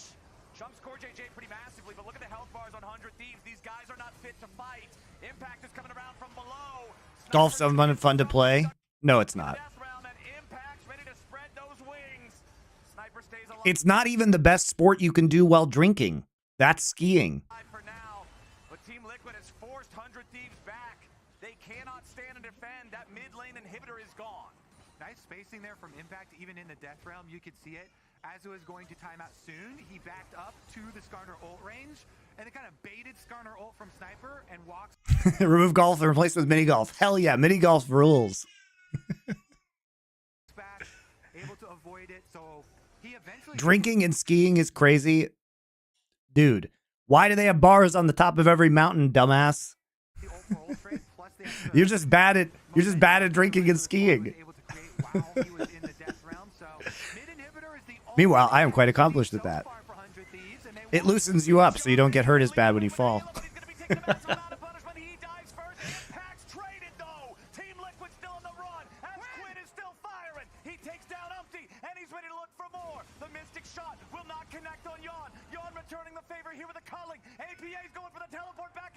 Who puts bars halfway down the slope? Every ski resort? Every single one? And Team Liquid escapes without any more casualties. It's still a 2-for-1 play from 100 Thieves. I'm a believer in mid lane Ezreal. At the very least, Quid's mid lane Ezreal. This is now 2 games we have had. As far as the sample size, no way! You enjoy time with your boys while you're out there over actually playing? Yeah, but I can just do that with this magical thing called video games. As far as the sample size, no! I can play games with my boys, and it's more fun than playing golf with the boys. What? That's as a jungler, I'm like, that's more than getting in those last few, like 3 kills worth of skill right there. Late game scuttle crab. Man. Scuttle crab, while it's dashing, by the way. So many junglers get juked by scuttle crabs dashing. That thing right back into the ultimate. That was like 100 Thieves scuttle crab. It wanted to go into the Quid Ezreal ultimate, but last fight around, we saw the. I like the idea of walking through green fields. Here's an idea. Go on a backpacking trip with the boys. Don't be a bitch and walk around on a golf course. Put a 50-pound pack on your back and go into the wilderness with the boys. I'll tell you, that's a much more fun experience. There is no upside to golf. None. It's being outdoors for cowards. You know, the weaknesses of MonteCristo With a are terrible with game attached to dealing it. with range that is perma-slow on you. It's so annoying for team fights. They're going to burn down Elder Dragon. Here we go. Yeah, they are rushing the Elder. Umpty has to be kept away from it. The Elder's already going to be secured. Team Liquid, we're too slow. They didn't respect how fast Brand burns it away. 100 Thieves, 5 men strong. Looking to see if they can put this Elder to good use. Jan wants to step up, poke at him here a little bit. They've got this Elder for the next 2.5 minutes. Baron's going to spawn here in about 45 seconds, but there's an inhibitor down in mid lane and one. You can't go pro walking in the wilderness? Of course you can. Does not have either one of their teleports. Snipers. Of course you can. If 100 Thieves need to use him to hold the base and then TP in for the Baron fight. Team Liquid wants Extreme marathon athletes? confrontations for the next 2 minutes. Rock climbers? Everyone always Of course you primary can. focus on the Elder, because if you get the Elder, even when the objectives aren't desynced like this. How the fuck is this game not over? I know, we're not even talking about it because it's so boring. Because Liquid is obviously going to inevitably win this game, but it's just taking forever because of the mistakes that they made. They gave up first Baron because they were stupidly split pushing. They got Baron and then couldn't capitalize because they were stupidly split pushing again. Stupid split pushing round 2. But now, guys, Impact is here. They look what they're not doing. You'll notice they are not, in fact, pushing bot while he doesn't have TP. Congratulations to Team Liquid. The thing is that the 100 Thieves carries can never get away from Impact's ult now that he has Cloud Soul. And 100 Thieves have control over the mid lane. Wow, I really thought 100 Thieves was going to just force it through with their Elder and just have a. You guys have to remember who I am. You know, I'm a competitive gamer who practices Muay Thai for 10 years and grew up as a Boy Scout. You're not going to convince me golf is good. So I hate non-contact sports. If I'm going to be outside, I'm going to be in the middle of fucking nowhere on a more intense adventure. You know, my wife promised me when we have our second kid that I could go on the Bhutan Snowman Trek, which is a 28-day trek with a yak train through the Himalayas in Bhutan. That's my reward. Like, you are not going to convince me that golf is good. You know, I've climbed Kilimanjaro, motherfuckers. Like, golf just sounds so incredibly lame to me. It offers literally nothing what I want out of life. And also, on top of that, the people who play golf suck.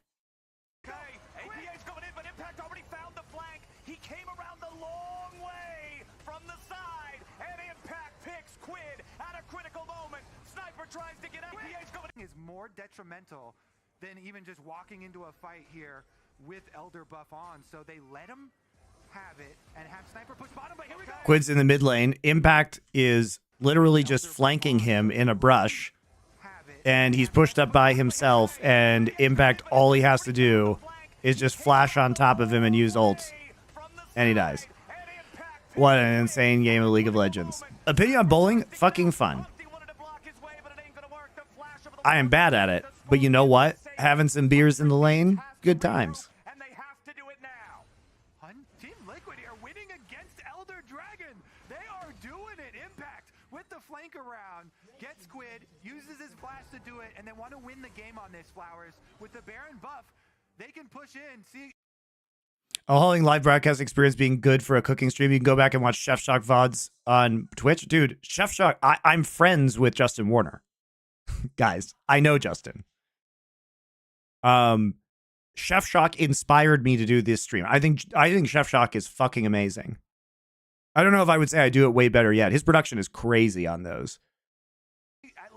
But he also had cameramen in his house. He was funded by Al Roker, and he only was able to do it for 3 weeks before he ran out of money. Get 2 inhibitors. Yeah, they have Baron for the next 2 minutes. But yeah, I know Justin. I've talked to him a lot about Chef Shock. All Liquid has to do is wait that timer out.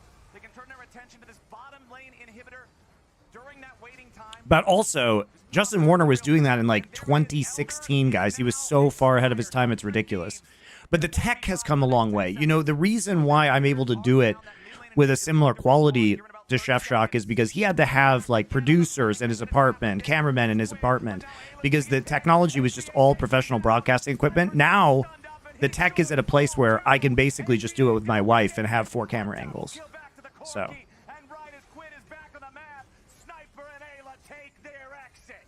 Team Liquid, does have a Warmog, so they can just stick around here with the Baron buff, wait for the next wave, and try and push. But I am curious, Baby Dougie, what did you think was better about my stream compared to Chef Shock? Because I think Chef Shock is amazing. And Justin is a better cook than me, to be clear. Bottom wave first. Lane inhibitor re-killed. Both waves going to be coming in at about the same time here. Making sure he stays mid so that that wave is permanently enchanted by the Baron as well. This turret isn't going to last very long. APA has already cut down that first Nexus defense. Quid shoots off the True Shot barrage, but it ain't enough to kill anybody here just yet. 1 Nexus turret remains. River, Quid, and Meech scrambling to defend, but the super minions... Yeah, the peeking was there. I noticed that.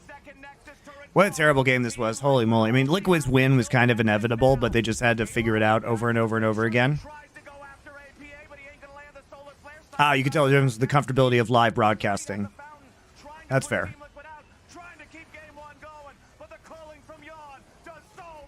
I actually used to go to Justin's restaurant Do or Dine when I lived in Brooklyn. Before I knew him.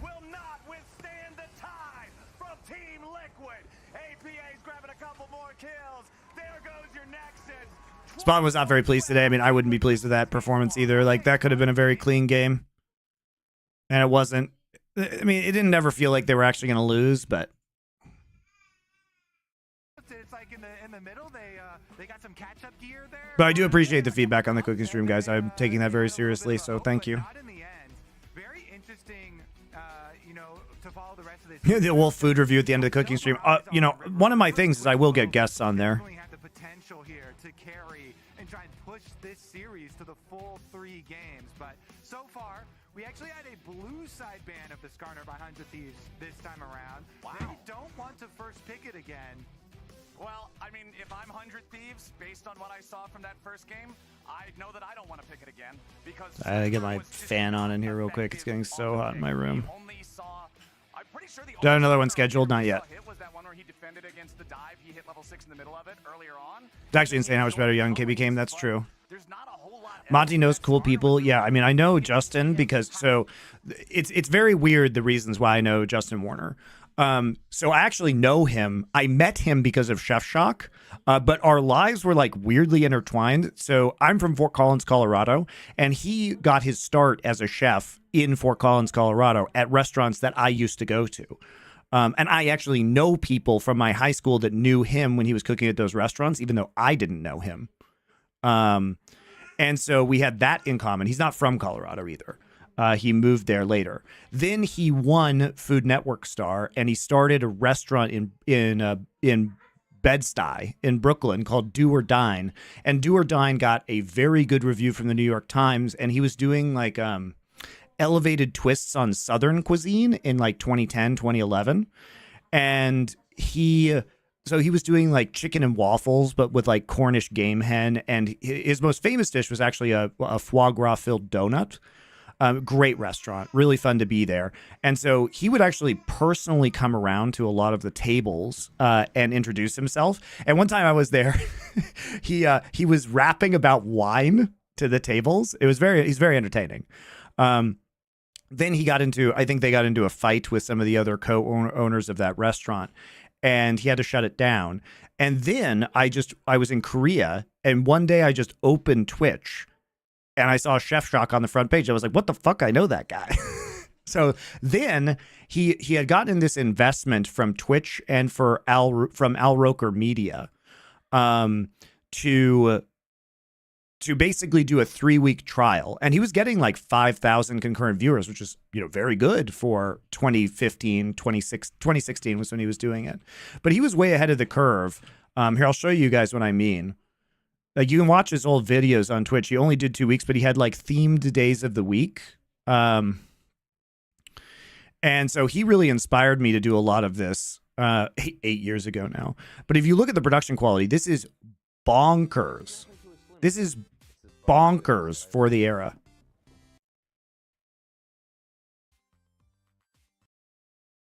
But it was so expensive to do this show because of the number of personnel that he needed. So this was, I forget which Pokemon game came out, but he was doing like a Pokemon, because he's a gamer, right?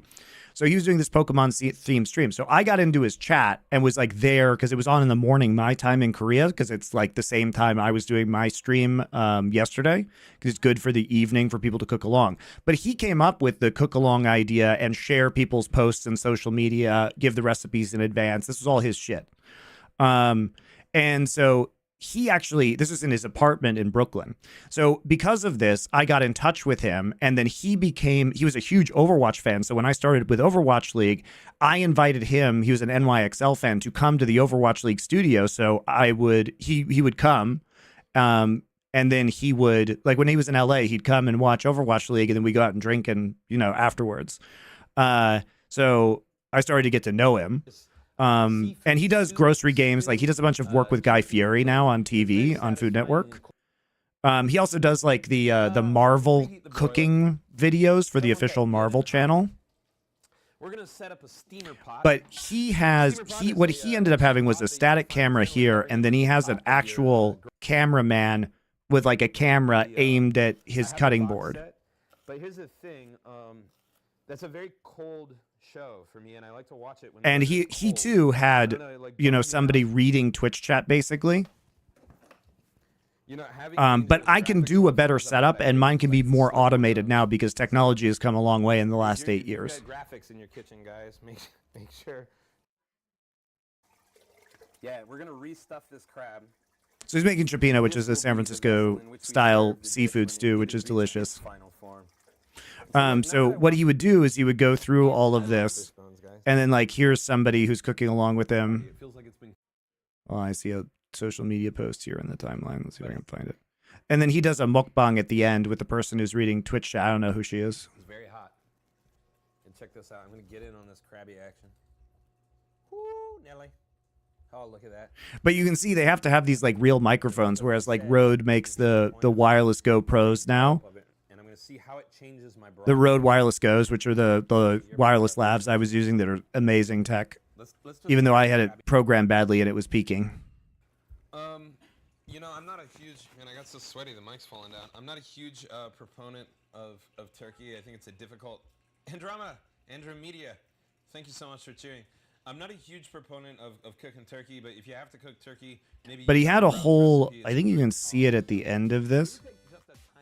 Yeah, so he had these like edited outros that were really good, but you can see like his whole setup. Oh, here we go. Thank you to all my sous shocks. Thanks for... Hold on, you can see the actual setup here, which is bonkers. Which I don't have to have. Like, this is crazy, right?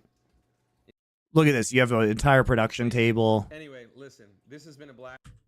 So this is the last one he ever did. All the trash, all the stuff I have to sweep up every day. Yeah, extension. So it used to be a lot harder to do this, but it doesn't look like this to do it now. You know what I mean? They're starting to look really good. You got lame, but whatever. But, you know, you gotta have a dippy thing for the burrito. Yeah, I guess I could. And the answer? Heck yeah. But I can do this, guys. It's a lot easier to do this stuff now than it used to be. But I have mad respect for Justin Warner and Chef Shock. I think this is fucking crazy content. So good.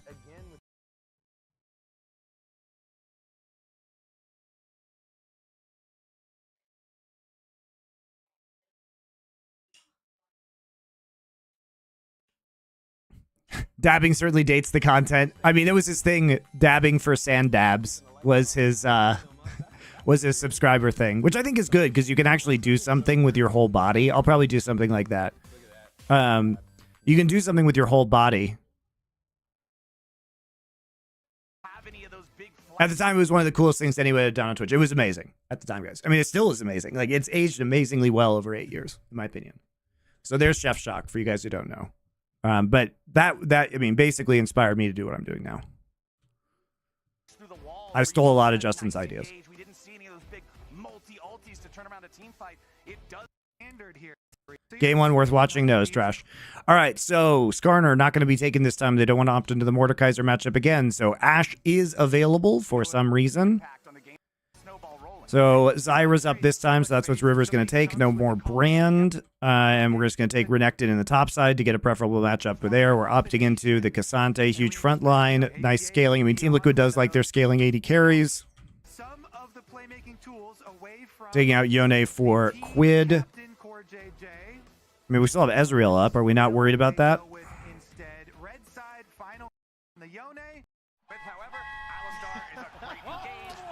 Lol. Thank you for Twitch Prime sub. Seraphine. Let's see here. What is going to be the final piece to the puzzle? They've already got the jungle Zyra. Is this Seraphine going That's why my days playing N64 games. StarCraft 60 or you started playing StarCraft 64? Oh my god, dude. It's like you found the worst way to play StarCraft. All right. The CEO of NA is back, guys. The unstoppable Seraphine. Unstoppable, undiveable NA goddess Seraphine. But, I mean, they have a very passive level 1 in lane, so Ashe Seraphine going to be super strong, and we do actually get the Ezreal here. What are we playing into it? Ziggs. Of course we are, because we're APA. Doing some of the hovers, but finally locks it in. The classic, the APA Ziggs. The thing that he was called a one-trick for, even though it was kind of weird because the whole time he was getting called a one-trick, they were like, he's a one-trick of Ziggs and Aurelion Sol. I'm like, well, that's two. League of Legends players might not have all passed math on their first go. Sometimes, you know, those Chef Shock shows, they look great. They are great. This is the primary of the two tricks. I mean, you can watch Justin Warner, like I said now. He does all the Guy Fieri grocery game stuff. He's like a judge on that show. He's a great guy too. Love that guy. He owns he and his wife they live in South Dakota now, which I guess is where his wife is from. And they own a, I'm not shitting you, buffalo ramen shop called Bokujo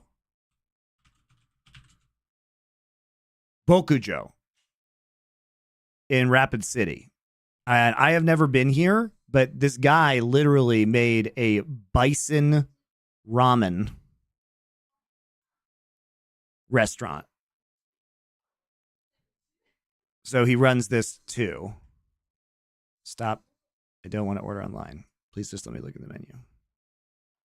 So he makes like buffalo broth ramen. Bison bone ramen with bison brisket. Is it good? Probably.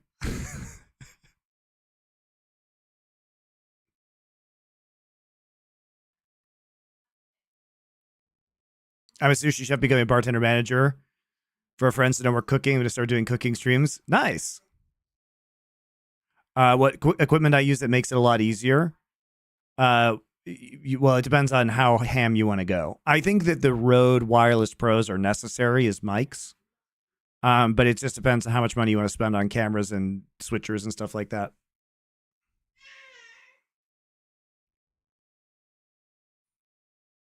But Chef Shock, it's just his channel is just Chef Shock on Twitch. But he was legit getting like 5,000 concurrent viewers. It only says 2.8K, 1.2, 529, because I think these are the people who watch the VODs afterwards. The old Twitch VODs didn't include the live viewership. But this is great content. And then he's on the official Marvel YouTube channel making like Marvel food. You can go pretty ham.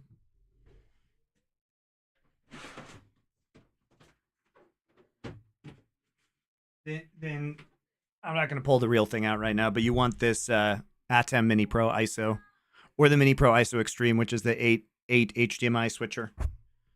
And you want to get some nice mirrorless cameras like Sony A6400s or A6000s. Yeah, it had so much room to grow. I agree. I'm glad you know about this, baby Dougie. I'm like the only person who knows about this shit. Hell yes, bro. That's a C. We're passing this class. Justin Warner actually opened a place in South Dakota called Bokujo. That's what I literally just said.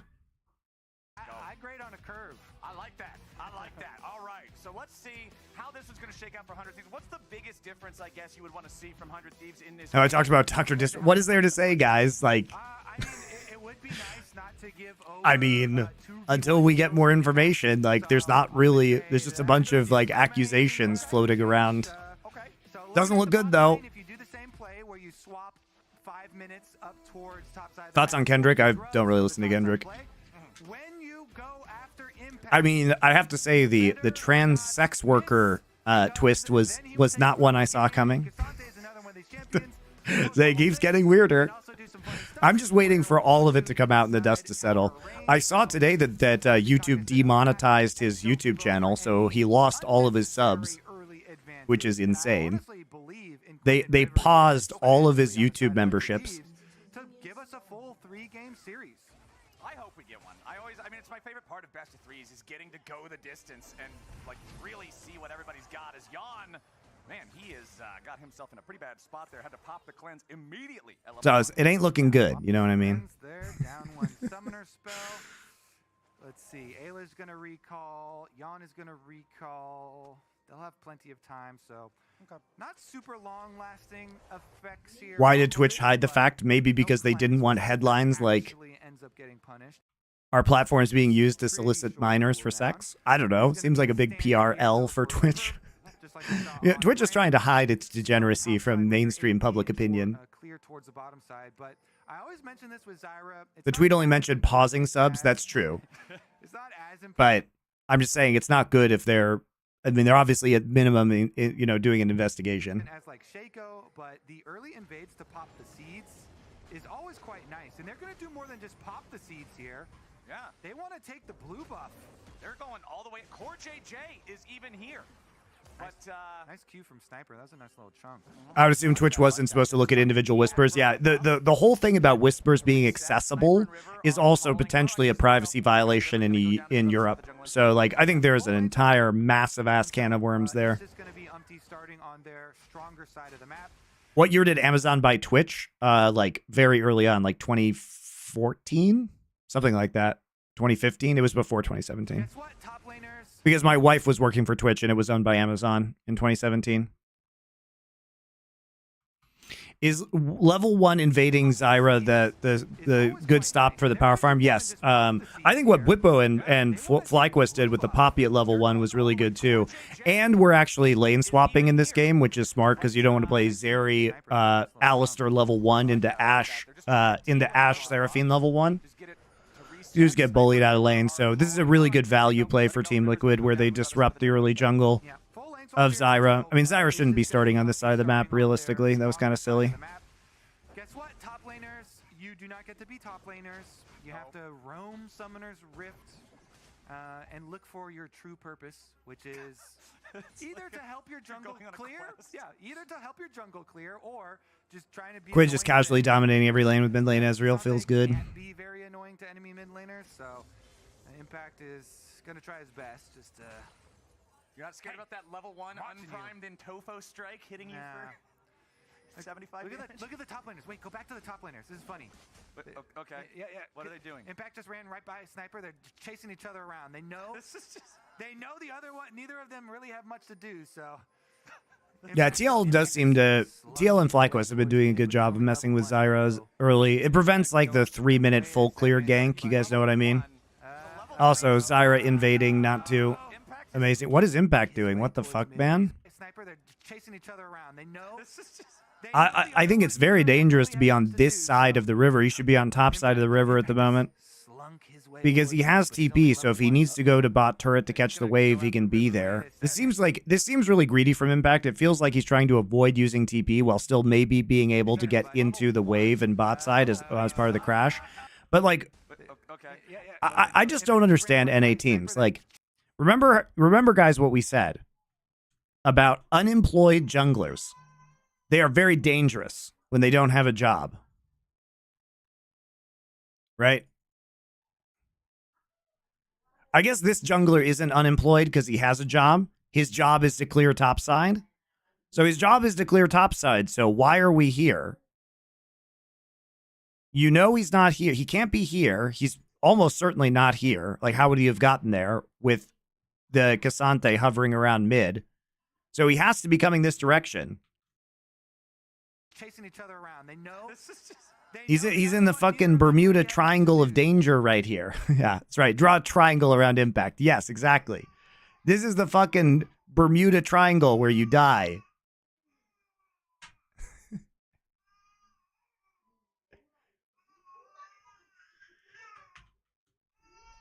So, Impact has slunk his way towards mid, but he's only level 1. Uh-oh. Like, I don't know what he thought was going to happen here. He's level 1. So level 3 is Zyra. Impact is, still level 1. He's going to try to get a... that was not That's good. payback for last game, buddy. That is first blood. That is first blood for Quid. That was... I don't know where else Zyra would be at 3 minutes into this game, given what's already happened. And here's the thing. Now he's just going to TP right into the top side.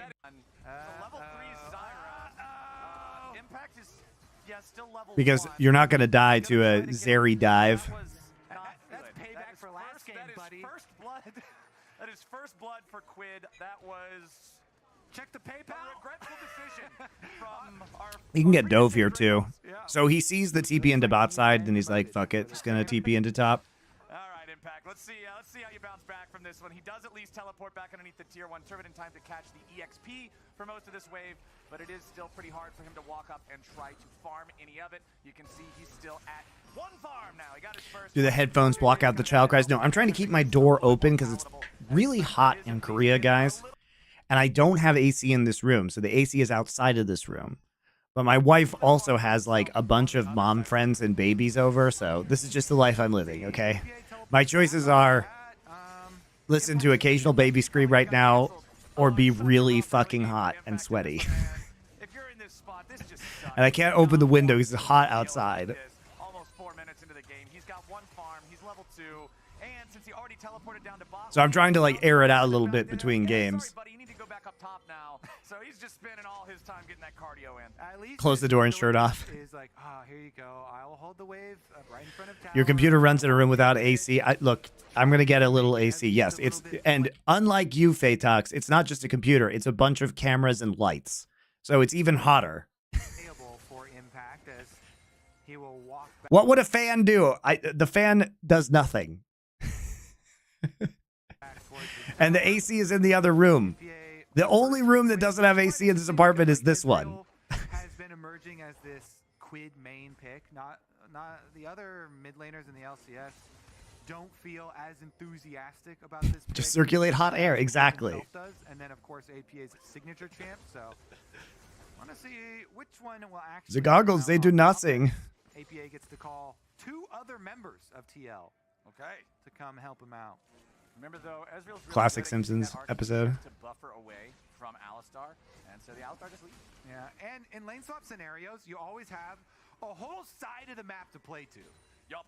Your side is the other half of the map, and they've got wards on it. The Ashe Seraphine combination is so annoying because all Ashe has to do is tag you, slow you down a little bit with that volley, and then it's so easy for Seraphine to lock you up with that E. I like APA's disgusting new mustache. Again, all the vision that you leave behind after a lane swap, like we're talking about, that sets you up to have a really easy side. There goes Core JJ back in. You know, Jan doesn't connect there with his good old zap. But he is down to 300 HP, and Umpty's coming around from behind. Meech flashing away from the W there on Umpty, gets himself back to safety. Team Liquid.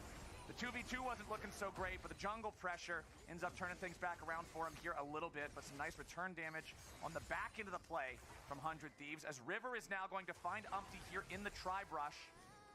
Force him back into the lane, taking a long way back into his own jungle.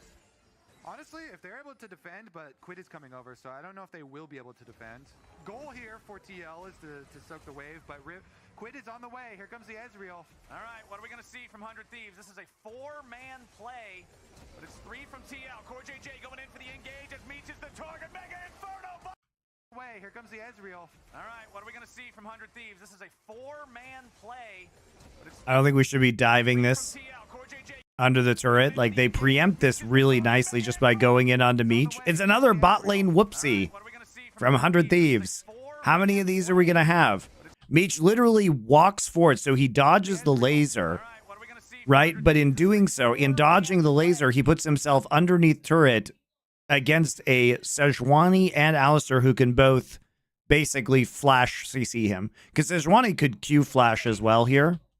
But Core JJ just goes in, flash WQ, chain CC, and that's it.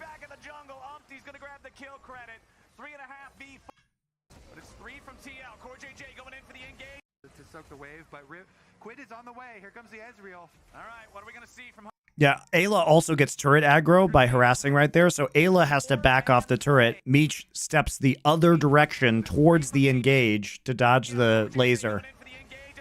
He gets himself in big trouble, and obviously APA is used to throwing bombs into side lanes. From downtown. I love it. Ziggs is Good read by Core JJ, though. Good read by Umti and Core. You don't have to roam all the way down. And APA was also on top of it. This is what I mean by Team Liquid being the best team. Like, they actually coordinate that stuff and react around each other very well. This is a good play. And APA hits the ulti there. Plus, you get the best of both worlds. Juicy turret plate money. There it is. One more. Nice. And man, for Ziggs, it's even nicer because you know that once you get it low, you don't even have to care anymore. Just throw the stupid... The entire levels. Twice. Right? Get the whole crew in there. Umpty chasing after him. He's got his ulti ready, but Sniper's not too afraid just yet. He's made enough distance that he's gonna stay safe. Yeah, good flash. Necessary flash there. If Impact was able to get his level 6 and pop it right there, then Sniper would be in big trouble. So just going to be 100 Thieves picking up those Void Grubs again. Okay. River annihilates those, and then you get a nice, tasty full clear back towards bottom side for River. Meanwhile, Sniper ran back into the W. Ooh, man, you're not going to be happy about that. River annihilates those, and then you get a nice, tasty full clear back towards bottom side for River. Meanwhile, Sniper ran back into the W. Ooh, man, you're not going to be happy about that. Running back to the W right there isn't the biggest deal. He just gets hit by the Glacial Prison and chain CC'd. Got nicely done from TL, taking the kill lead now. Umti there, tenacious, returns for another gank on the Sniper. They blew the flash the first time around. They get their kill this time around. Good roaming by Core. Core has been a lot better since the start of spring playoffs than he has been for the last couple of years. He was a bum for a while. Trying to play through the bottom side, through the objectives here. Still a lot of money picked up for Meech on the bottom side. They've got the Void Grubs for this push on turret plates too, so this is melting through those things, really cashing in on the turret plate exchange. And I really want to see if 100 Thieves tries to make a play here around this bottom lane duo soon, because one of the things I'm noticing, Ayla is very close to hitting level 6. You can see the EXP bar on the side about 80% of the way there. Core JJ only just barely level 5, so there should be a window where 100 Thieves has that extra ultimate advantage, and we know how strong Seraphine's ulti is for making plays. Yeah, and again, especially since Zyra was full clearing that time while the topside play went out, got the level advantage and should be able to have full bot priority here. So I'm imagining the next scenario to be 100 Thieves will be able to get their dragon, and then eventually they will be able to finish off this bottom side tower. So it should be like this delayed 2 objectives for 100 Thieves. Meanwhile, Umti, you're kind of forced in a situation where you have to finish up your clear back to the other side of the map. You don't have ultimate or anything, and there's no way you're going to fight them off of their bot side game plan. So It's all right. You don't care about them taking this Drake. The first Drake being taken in 9.5 minutes is irrelevant. Scaling from TL is going to be huge anyway, and like, who gives a shit about this super late potential soul? But it ain't going to happen. Drake secured for the side of 100 Thieves, and they're still up just a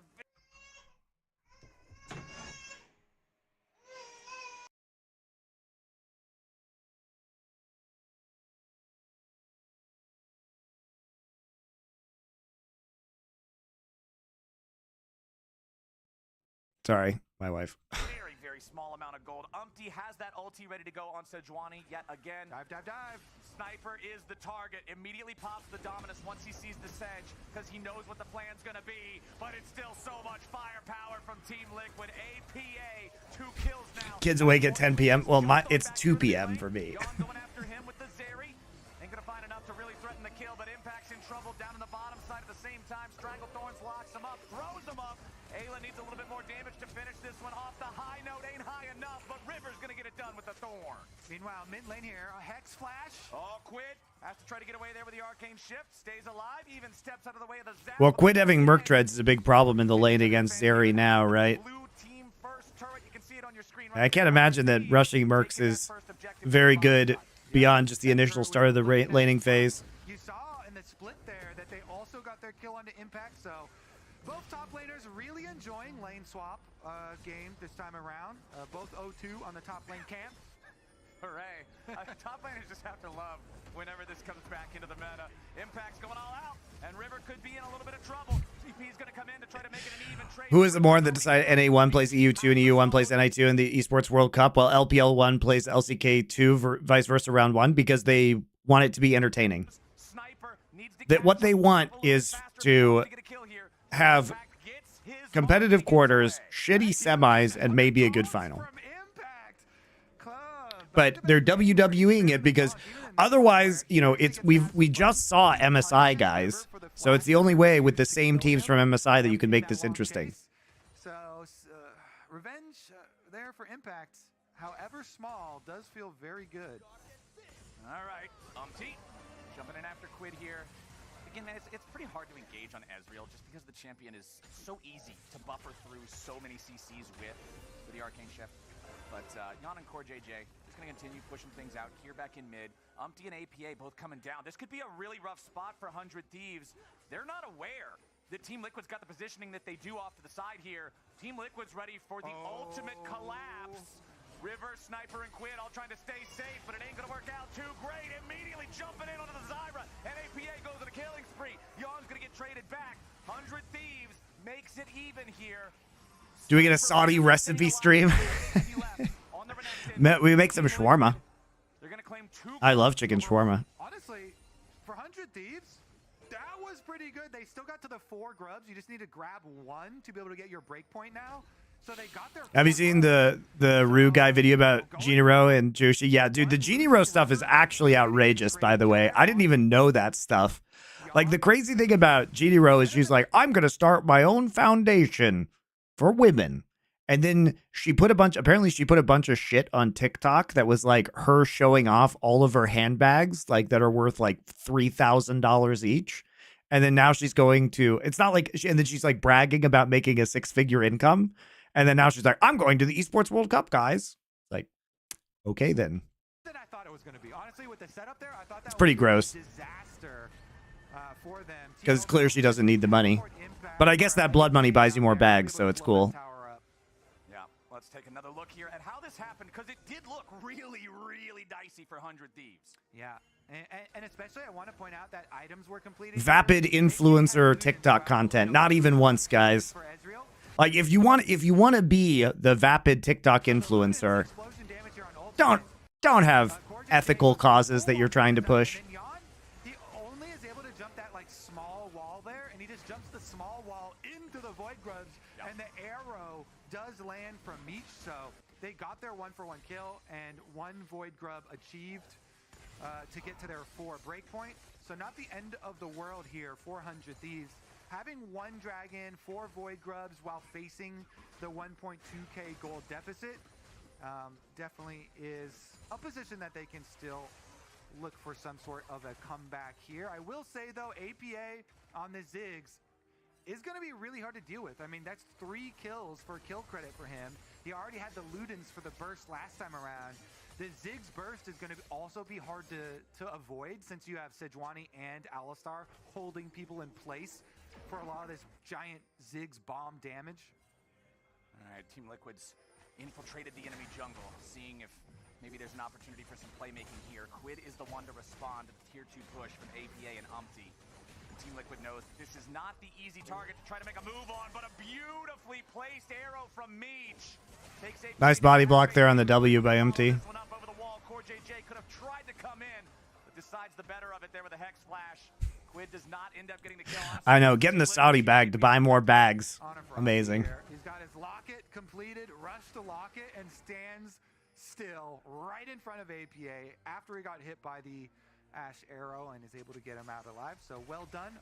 General Umti escorts his mid laner away, and that Ziggs is a critical kill because the bounty is on his head for those 3 kills that we mentioned earlier. Yep. And he's got his 2-item power spike.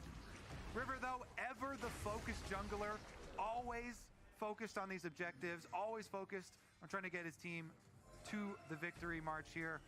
Right back into it. Does at least get the Rift Herald and immediately pop it mid. We've got Drake spawning here. The first one went over to 100 Thieves. Herald's going to be summoned up in mid. JJ flanking. Is he going to find something? I think they blue pinged him. Did they see him enter that brush? Might have. Yeah, River sussing it out. Yeah, he's aware something's got to be going on here. 100 Thieves will not manage to secure the tier 1 turret over here in mid with that Herald. Look at this cow here. JJ just grazing on the enemy territory the entire time, but he gets found. Yep, he's found Quid.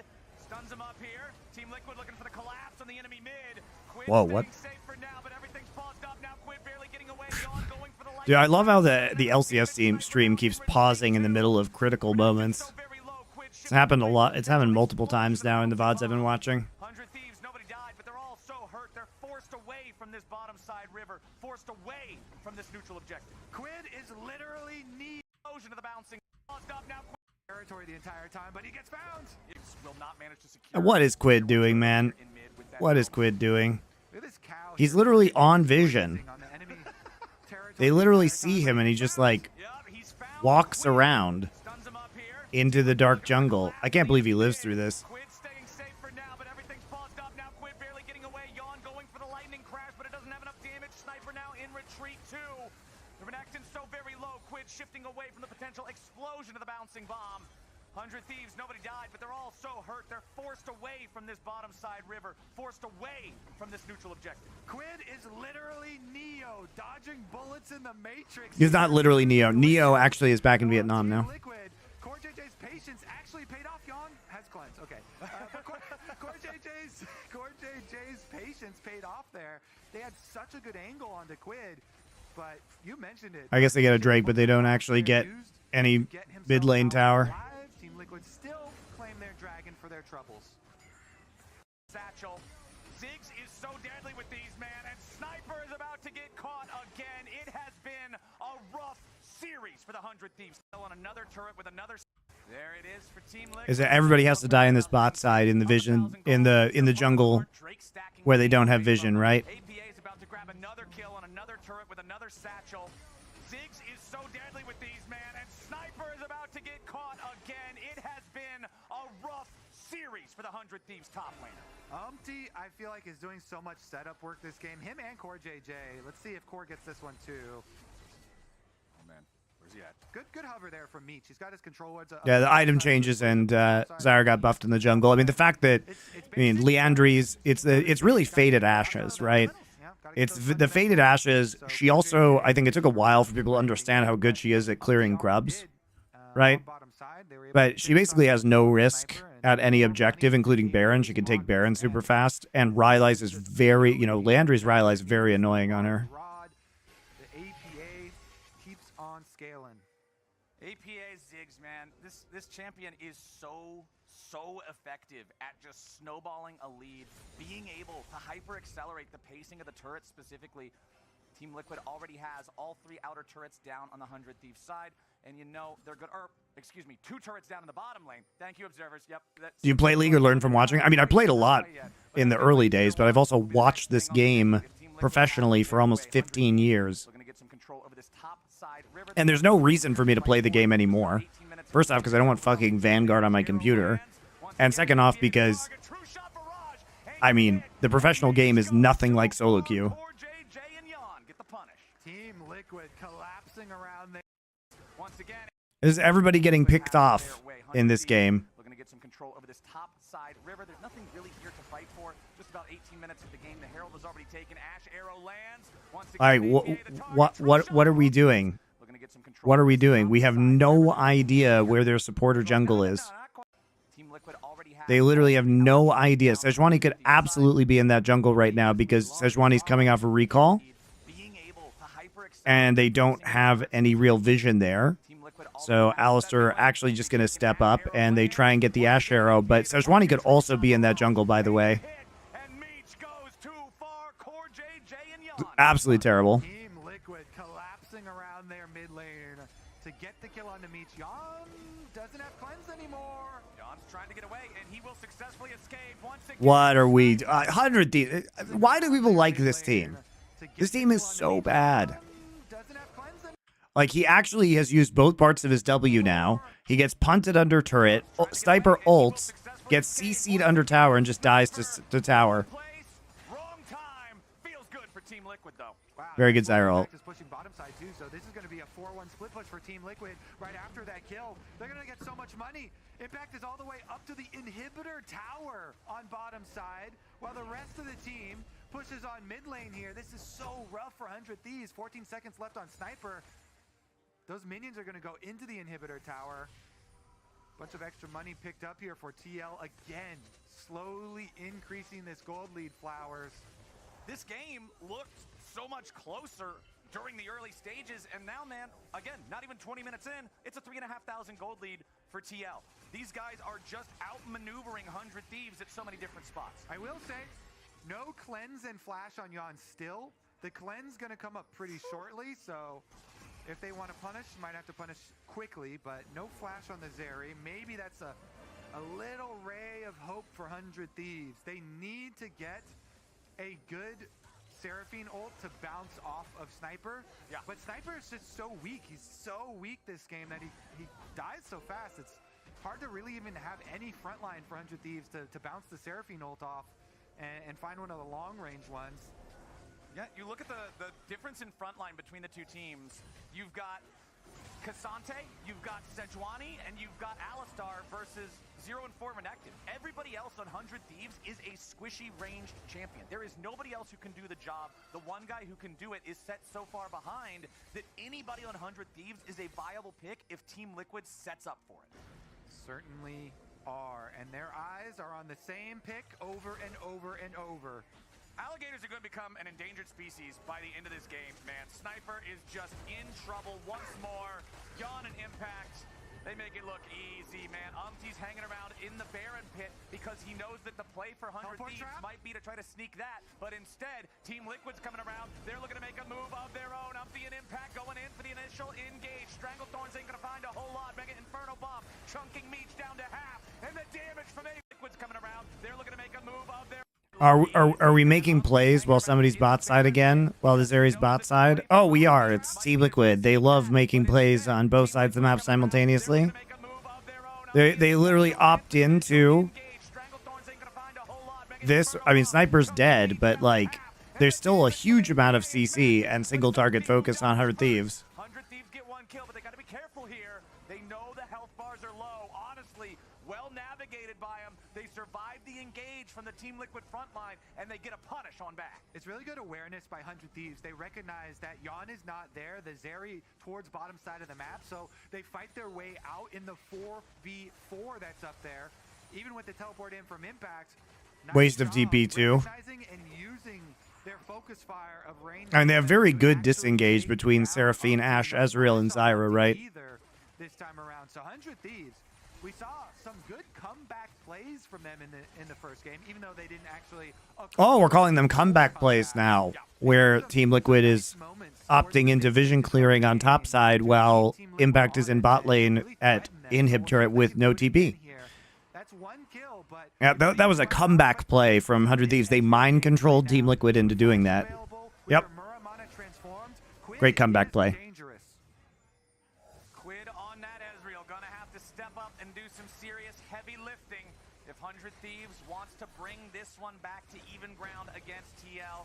We got the Hex Drake seemingly in the sights of Team Liquid. Snipers all the way down in the bottom lane. That could be a flank, but again, so many times when you're this far behind in a game, a flank is just delivering yourself on a silver platter into the opponents if it's not timed perfectly. APA on the Ziggs doing a great job, just throwing down some poke, making 100 Thieves always be aware how far forward they can step.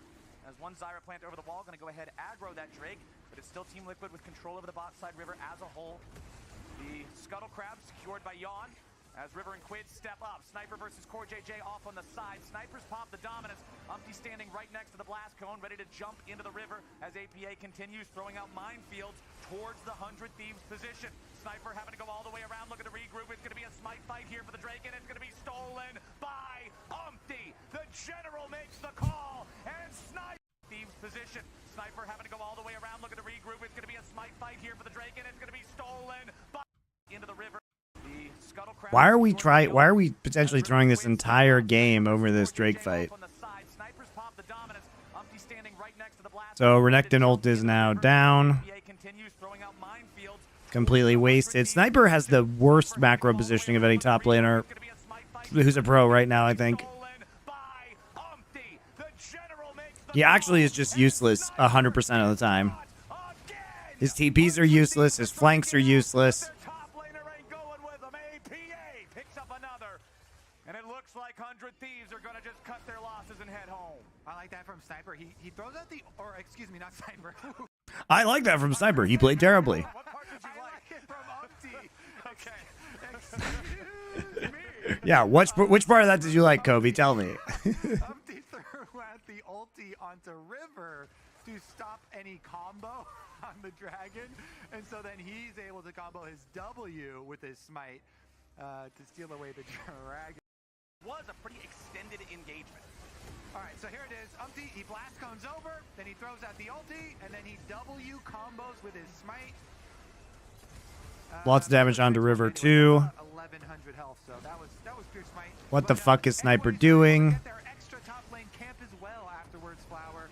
Core JJ had been marking Sniper the whole time. Yep. You mentioned at the onset of the dragon, he found him in the Tri-Brush combo there. They got the ultimate out. Core JJ has just been all over the place on this Alistar, controlling the battlefield nicely. Yeah, the displacement can be so frustrating because you get knocked further into the Drake pit by the Alistar, and then Cassante drags you all the way into the middle of the river, and there's just no way home at that point. 10-4 for Team Liquid. At least for 100 Thieves, the gold lead hasn't kept ballooning. It was 3,500 gold lead for Team Liquid about 5 minutes ago, and it hasn't really changed since then, so they haven't been letting TL take more and more and more from them, but at the same time, they haven't managed to close that distance either. Still eyes on River, eyes on Quid. Remember that both these guys were first team All-Pro back in spring, Quid being MVP. Hitting some shots here on the Ezreal. Yawn sees the arrow coming, sidesteps away from that one, but still down so low on health. Has to continue his retreat. With the arcane shift away from the wave. I love wave clear with Ziggs ult. Best ability in League of Legends, guys. It's Metal Gear Alistar. He is behind enemy lines. He has infiltrated the jungle. Who is going They to see him, though. Will it just be him? Is it a game over for our Cal? No, he's out. They send out the hawk shot, and they see him, but they can't do anything about it. TL pushing on top side is able. All right, I'm bored of this series. 100 Thieves is my least favorite team to watch. Impact does have his teleport, so they'll get the reset. All right, everybody's chilling. 3,000 gold lead still. Team Liquid. Next Drake, 2 minutes from now. 100 Thieves, we still haven't seen them land one of those super powerful Seraphine ultis. Meat's trying to cleanse away from the engage of Yawn and Umpty, but it's APA yet. They have potential, though. How? I haven't seen any improvement this year in their macro. What is their potential? They need to change this roster.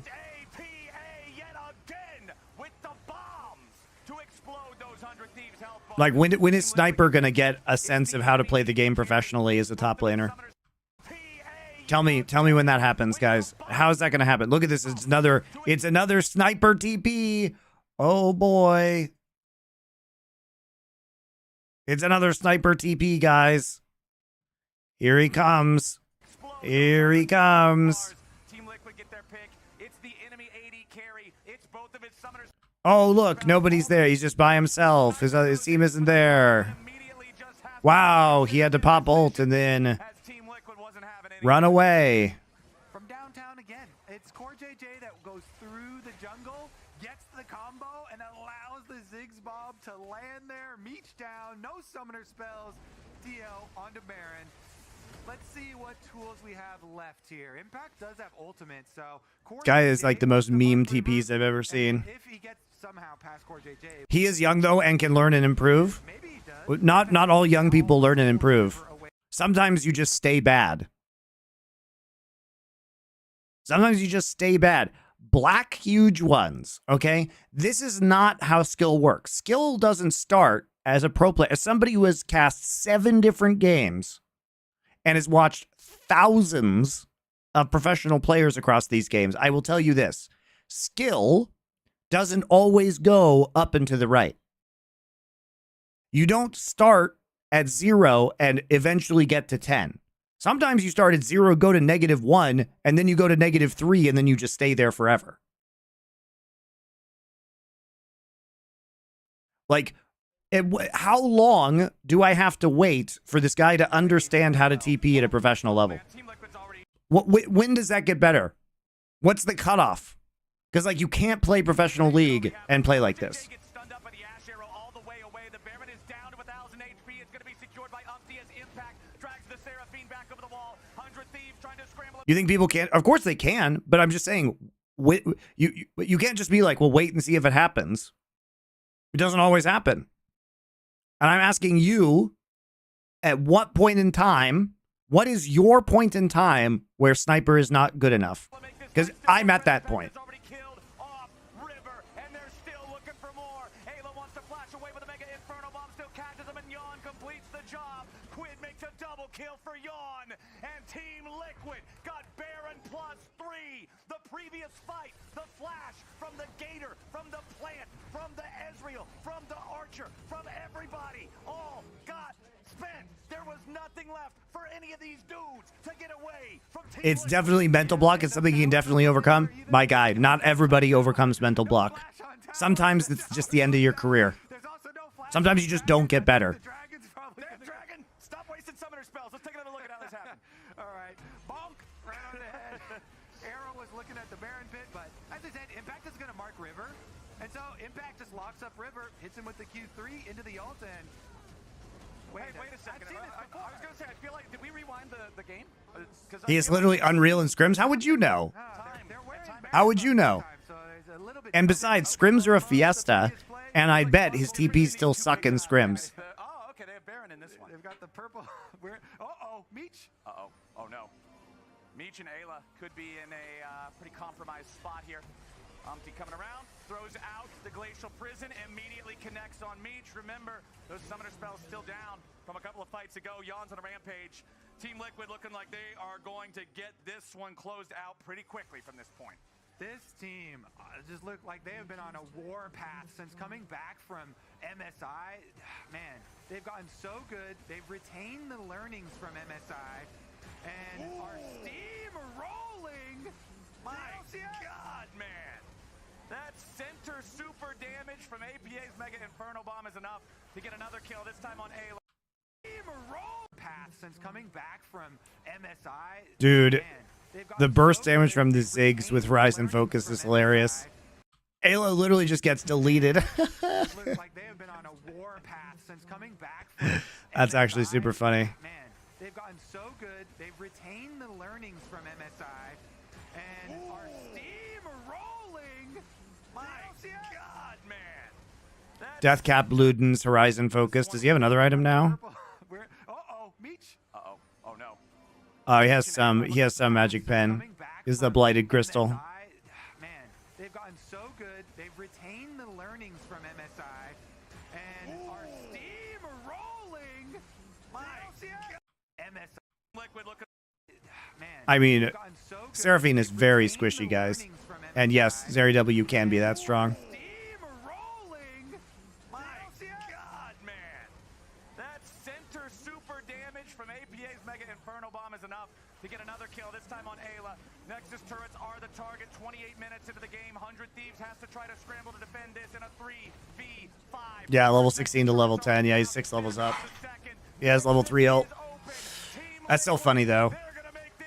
All right, well, I mean, slightly better game from Team Liquid. Fewer whoopsies this time around than game number 1, but 100 Thieves is just tragically bad. What a terrible team. And they have good players, too, so there's not really an excuse. It's their shock calling that's so fucking miserable.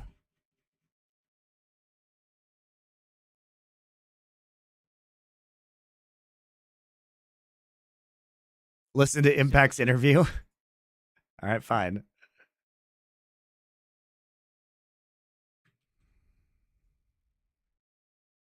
It's like in the middle, they got some catch up gear there for a couple of drops, and they had a little bit of a hope, but not in the end. Very gets his zigs. Impact was like, we were trolling a bit. Game 1. Because that means like I'm consistently good player, showing the like I'm a I guess god SGS player. I'm really happy that I got it. I mean, congratulations, passing every LCS player who's ever played in the LCS, and that's after winning the World Championship. But Umti, how are you liking Sejuani so far this year? I feel like you're getting a lot of Sejuani time. Is there any champion without Sejuani Maokai? I don't know. Is there any? I mean, they're not wrong to keep picking Sejuani Maokai, though. It's a viable strategy. Just good. So I'm just like feeling very happy. Yeah.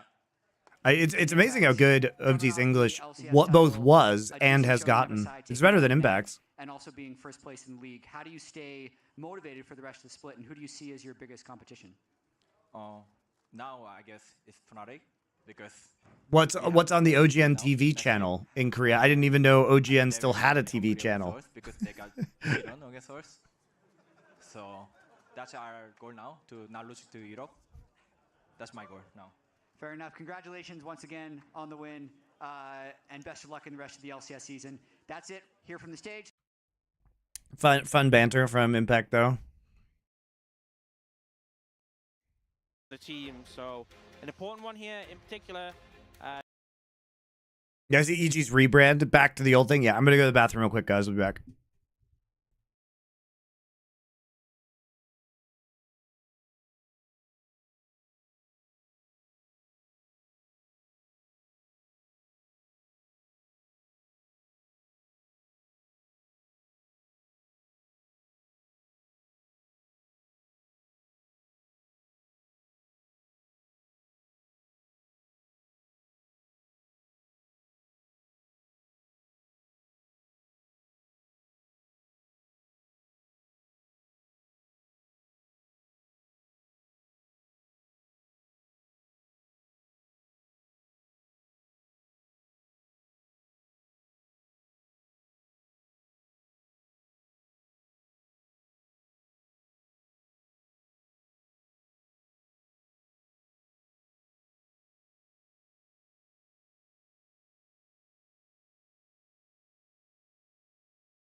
to make sure you have those solid lane matchups. Yep, I think the jungle might be targeted here as we dive into pick and ban for game number 1. GenG on our blue Oh, side, sorry. esports on It's the either red. old reruns. The OGN channel is either old reruns of Brood War.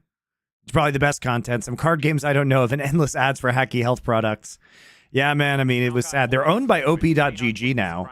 They bought the OGN brand. I don't mind a little bit of a focus on the jungle. I think Canyon trying to make it a little bit more high octane would make sense. All right, so this is the game. I haven't seen these games, but I do know that this is where the Mordekaiser counterpick We'll see what they have to go for. into A lot of Skarner switches came from, coming which up is really from fun. Of course, it's regardless of Keen like esports doing that, players. by the way. It's such a Keen move. Do go for that Clister. Like, basically, you know, they're baiting out the Skarner here so they can counterpick the Mordekaiser into it. So they're not going to take Skarner on one. They take Tristana, though. Oh, it's going to take Zyra because Canyon's been amazing on it, okay? I mean, they could also go I guess they take the Zyra because they know they can get Corki in the second round, so they'll take Trist Skarner. a little bit too. Yeah, Trist Skarner. Then you can take Corki here, The Zeri, you want to play Eh, with the or you can Zyra take then- Ezreal, I guess. It's been a lot of Ezreal, top-side Leona. champions trying to Ezreal's grab definitely going to be a flex pick for And GenG because of Peanut having a little Chovy. bit of fun here with Zeka hovering his fiddlesticks, but it will be the Nidalee instead. And I honestly would have liked fiddlesticks more, but that's fine. Of course, Peanut has found a bit of success on the Nidalee so far this season, and he has always been one. Cooking stream was fun. Thank you. Excited for more? Thank you very much. Appreciate that. There will be more. Follow-up. Yeah. And there are a lot of other AP junglers you can go for. But we just saw Owner completely... I need to see a game of Chovy Ezreal. Me too, Avalon Blue. That might be where the argument lies. Yeah, and Honor Esports going to ban Cassante. A tan cup? This cup is yellow. Surprise to anyone. Nope. And for the side of GenG, Kai'Sa potentially is something you could take away. Obviously, a matchup that we've seen a lot of times in Ezreal. Maybe it's just Kai'Sa Zeri, you just get rid of those two for Viper. Yeah, I think Kai'Sa Zeri is a decent amount of bans. Maybe you can... Yeah, we'll do more. Don't worry, guys. Want to limit someone from Delight, they go for the Rakan ban instead. The classic. But we do know that Leona is, you know, one of these champions. All right, so we're taking Nidalee for Peanut. Not exactly a Nidalee champ, you would think these days. So they are going to ban Corki here in the second round of the draft. But we take Rel. We're saving AD carry. There's the Mordekaiser. Here in Korea, when it was meta. And Kane was the only guy that we actually trusted to play this pick. I'm pretty sure it was Kane. Yeah, well, there was not a lot of successful Mordekaiser. Yeah, this is such a keen pick, though. I do like it because we get the mid Lucian for Chovy, which is a Chovy classic as well. Take Kai'Sa Rel in the bot line. Great dive composition. Excellent backline access. Like, basically, everybody on Hanwha can get into the backline, whether it's Skarner Eve, like you can follow up on a spear with Pounce, ult, you know, rocket jump, Rel engage, right? Everybody can get into that backline. But being able to actually lock down a Lucian and Ezreal is going to be very strong. And the Mordekaiser pick, like the peel here from Zyra, the movement abilities from Lucian and Ezreal, the peel from Leona, plus this guy is just going to send Skarner into the Phantom Zone. A Hama Life Esports that kind of has all of the And good so stuff, really, outside of what was banned. Skarner won't be able to actually do anything. And, well, yeah. I do like this pick a lot, though. I think it's very effective. Of our teams here that do seem to still really like Nidalee, and I guess we don't hate it that much because I mean Onal just looked really good on it. So maybe there's an argument. I don't know. It's Peanut. Like I don't know whether it's allowed when it's Peanut because we don't know which Peanut we're gonna get today. You know, Honor Life.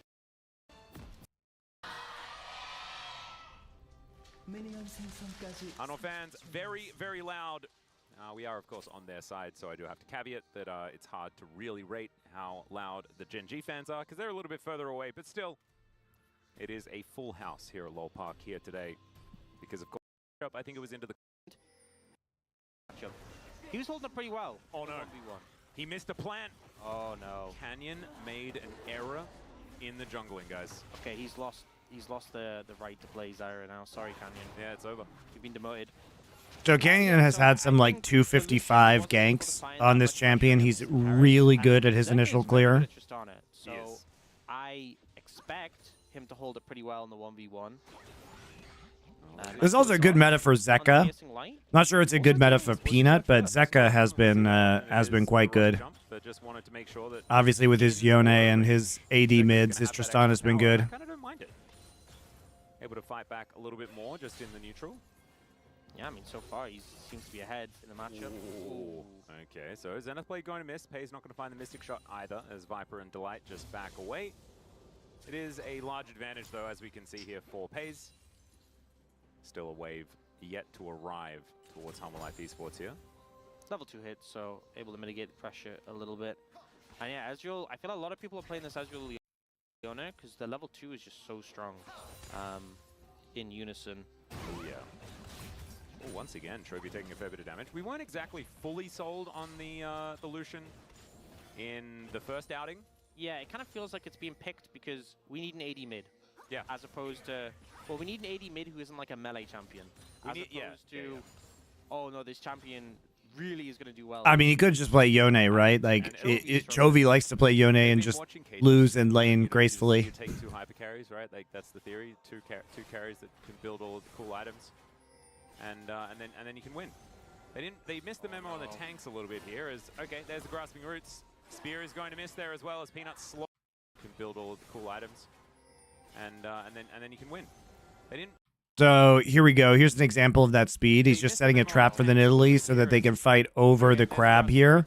So he's preempting this crab fight just by dealing a huge amount of damage to Peanut. Now Peanut has to go somewhere else. Bot lane control is in the hands of GenG. Oh, wow. Canyon's still going for this, huh? Another grasping roots. This one's going to miss. And I thought it was the Nidalee that was supposed to be the one yeah, you know, being aggressive in the matchup. I've seen a lot of League of Legends in my days. I don't think many times I've seen a Zyra jungle invading a Nidalee and forcing her out and nearly killing her. So, yeah, well, something new. There we go. Canyon has certainly been a pioneer in the past. It's just not quite the way that I was expecting him to do it. You've got now Peanut. Is Canyon in contention for the greatest jungler of all time? Yeah, of course. Trophy, once again, wearing explosive charge. Not exactly. Will he ever dethrone the true GOAT score? Hasn't really affected. Maybe if he wins Worlds this year. Which is a pretty standard Trophy situation.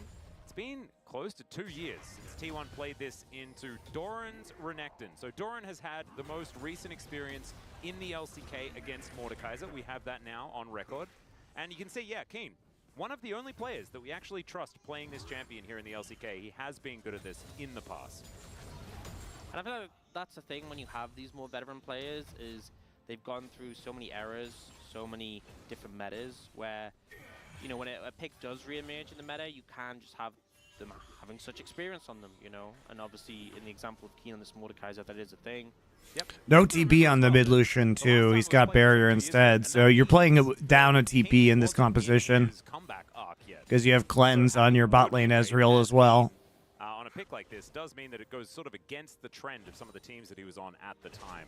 Yeah, I think that gives it a bit of extra value. One of the things when you have these matchups between top of the table teams, sometimes we show the stats for champions, and it's like, oh, you know, Chovy has a really high win rate on this champion. I mean, I feel like it's more applicable to T1 players sometimes. It's like, oh, look at Owner's win rate on this champion. It's like, well, you know, they did win a lot. Yeah. But I feel like Keen is a player who's had his ups and downs in terms of his teams and definitely had some struggles. The stats feel pretty real when it comes to Keen. Yeah, more honest. Yeah, well deserved. As, of course, he has been through the ringer, just in general. Certainly out of it now, though. Feeling very, very good in his position. As Zek is going to miss the CS. Then he rapid-fired to try and catch it, and then missed another, but then he managed to save it. So, redemption. Yeah, Chovy has himself just been farming very well. Going to be shoving this wave towards Zeka. I think it's 1 minion behind, as one of the turret shots did manage to take down one of the minions. So grub take here by Canyon. As the Drake is going to be secured by Peanut. So far, pretty calm, cool and collected early game. Not really too much to report on outside of the fact that Zeka is well and truly holding his own. And Peanut has made his way back out onto the Rift again and is feeling a little bit better, very even when it comes to the itemization and stuff like that between our two junglers. Chovy diving in, not finding the Ardent Blade. Combat Sum is way better than TP on Trist. No, I disagree because Trist fast pushes in pro play. Trist fast pushes in split lanes in the mid and late game, and that ability to take towers while still being able to show up to fights is huge for Tristana. TP very good. But instead, there are camps coming up in Peanut's jungle, and of course, that is precisely where this Zyra wants to be. By taking a bit of damage, Void Seeker is not going to find But GenG has also been amazing with this Ezreal Leona lane so far. And now that they were on 14-11 when the Ezreal hadn't even been buffed and doing very well. As to what's going on here as Red Buff And now it's even better, obviously. Just going to walk away. Wanting to fight here is okay. Buster shot actually going to come out here, and you can see Chovy using his barrier to eat that one. Has sacrificed the teleport in order to take this. Oh, he denies it. That's a heartbreaker. Oh, that is. Barrier for cannon trade. I think Chovy says worth. Absolutely. I think Chovy doesn't have to say worth. I think Zeka can feel how worth it is, you know? Yeah, that one stings. Yeah, it certainly does. It's the little advantages that you can build in the mid lane. And it's only the little advantages that we can really talk about. It's about a 500 gold lead. A lot of it to do with farm angles. Is Chovy going to get jumped on here momentarily? Zeka going to get culled. Chovy now looking for a bit of a back angle. He tied it up the minion wave, so should be able to not miss out on too much. We've seen a bit of a lead built up top lane between these two. Kingdom. Oh, okay. Lahen's going to tank some turret shots here. It does have to flash away after opting to go in. Yeah, I mean, trade up for Life Esports in terms of summoners. Obviously, that flash is pretty long cooldown, and Lahen's not going the Hex Flash. That's brutal. What a help. I'd be typing in chat like, I thought we were friends, Peanut. What the heck? Not anymore. No, apparently not. Of course, it is like, it's a lot, like everyone just left GenG last year. It's actually crazy how good this Faded Ashes is on this Zyra. GenG roster right now. What it does for her clear speed. Have to switch the colors of a few of the players, so certainly a lot of knowledge between these guys. Losing, but so also feeling pretty good coming on through. This is just all the action we're getting. It's just little like scuffles. It's more like we're seeing them say no to the action. Yeah, opting out. Yeah. It feels like Canyon really wants to fight on this Zyra. He's like walking up, and Peanut's just like hopping away. Maybe he keeps thinking that he's the Nidalee actually, because he's the one that he does play it a lot, and so he thinks that he's the one that should be walking up and just plays like that. The KT malware scandal? No, I don't know what that is. It's gonna be okay. Now it's gonna be okay. It's gonna be fun. No, it's not okay. Oh, it's not really okay. There is another plan here. Trisha Barrage avoided very nicely with this. He will kill it eventually. He will, and he did. You know, some person who's practiced in like practice tool hundreds of times, the Zyra clear is watching this game and just shaking their head. You know, between missing the plant level 1 and that. I think your best way, Canyon. I think actually it's Canyon that's doing that. Shaking his own head. Yes, shaking his head at his own navigation. Of He still has really good control over grubs here. Chovy coming back into lane at exactly the right time. Look at this recall time from Chovy, by the way. Oh, no. He keeps thinking that he's the Nidalee, actually. You know, he recalls at exactly the perfect time, 20 seconds before, comes back into mid as Zeka's going back, so they just have to give up 6 grubs. That's so rough. Comes to these grubs, though, as we can see, Peanut getting into the back of the pit, wanting to steal these away. Oh, the spear! Canyon doesn't have smite. And Canyon, he doesn't have smite. That's why he wasn't able to contest that. Able to walk up and at least does stop that one from going out. There's another spear. Nice job by Canyon to intercept that. He has to if they want to get away with it. Gives him the thumbs up. Says, yep, that's some good damage. Nice attempt there, Peanut. Good move. Peanut getting any of them. Pretty good. Yeah, I mean, getting one without even using smite when you didn't have the backup from your team. Canyon having to use his face to block the damage there. And unlike Peanut, who has the Haunting Guise, Canyon didn't have a face mask for protection. Yeah, true. Very important. Does have shoes, though. Yeah, I guess doesn't really help in that situation. You know, shoes might help to dodge, but maybe if it was steel caps, it might add a bit of protection, you know, so you feel like even if you get your toesies stepped on, you're fine. Yeah. Something like that. I still think a spear in the face, you know. But a spear to the toe. I mean, that has embarrassment added on. Based injuries. Yeah, there must be like a... It's like, you know, when you have... Latest First Blood could be coming in now. It's not. We're not going to have a latest First Blood if no one dies this game, though. So just remember, don't hold your breath. I don't waiting for it. I might need to fact check this, but I'm pretty sure we haven't had an LCK game where there's been no. We haven't. Kills. The lowest amount of kills was 3. That's still crazy to me. Yeah. What were those two guys doing? I think it was on the Fountain. It was very close to a 0-kill game. I kind of remember when it was. And meta was very slow. I think it was probably a Samsung Galaxy game. Yeah, I feel like you just got to opt in at that point. You know? If like the Nexus dies, it doesn't matter anyway. You know, you got to deny that 50 gold. Look at how much fun Kane and Doran are having, by the way. It's like so interactive up there. Couldn't you see it? Where they were standing around waiting for each other's minions to walk their way. You know, I feel like we talked about this a few times. We've had a few days in a row casting together. But you did say, you know, maybe we'd have some time for some more lore today. So, it does. No lore. We're skipping really this. is. And I've got a bit of a fun fact as well, because I always thought that, okay, we got a little, should we really break the conversation? Well, that's an impale. What? Invested into this moment. And remember, yeah, Canyon is... And of course, he's just there right when Doran gets out. Canyon is there. It's a kill. First blood, finally. 13 minutes in. yeah, it seemed like he got to the edge of the Death Realm, and it looked like he just started processing. You could see, you know, like the Windows loading things. Like, I can hear the ASL connection noise, right? You got the Wheel of Death or something like that. And you know, all we had to do was mention lore. Yeah, and there's first blood. KT uploaded malware to the customers because they were torrenting. That's crazy. As well, which is pretty cool. Maybe their customers should have been using a VPN. He was a pretty elite gamer, if I remember. 14 minutes, so the plates have fallen on down. Like ExpressVPN. Looks like Humble Life Esports are going to prioritize that one. As first turret blood seems to be on the minds of GenG. As we'll check this one out one more time. And yeah, this was Doran just pulling.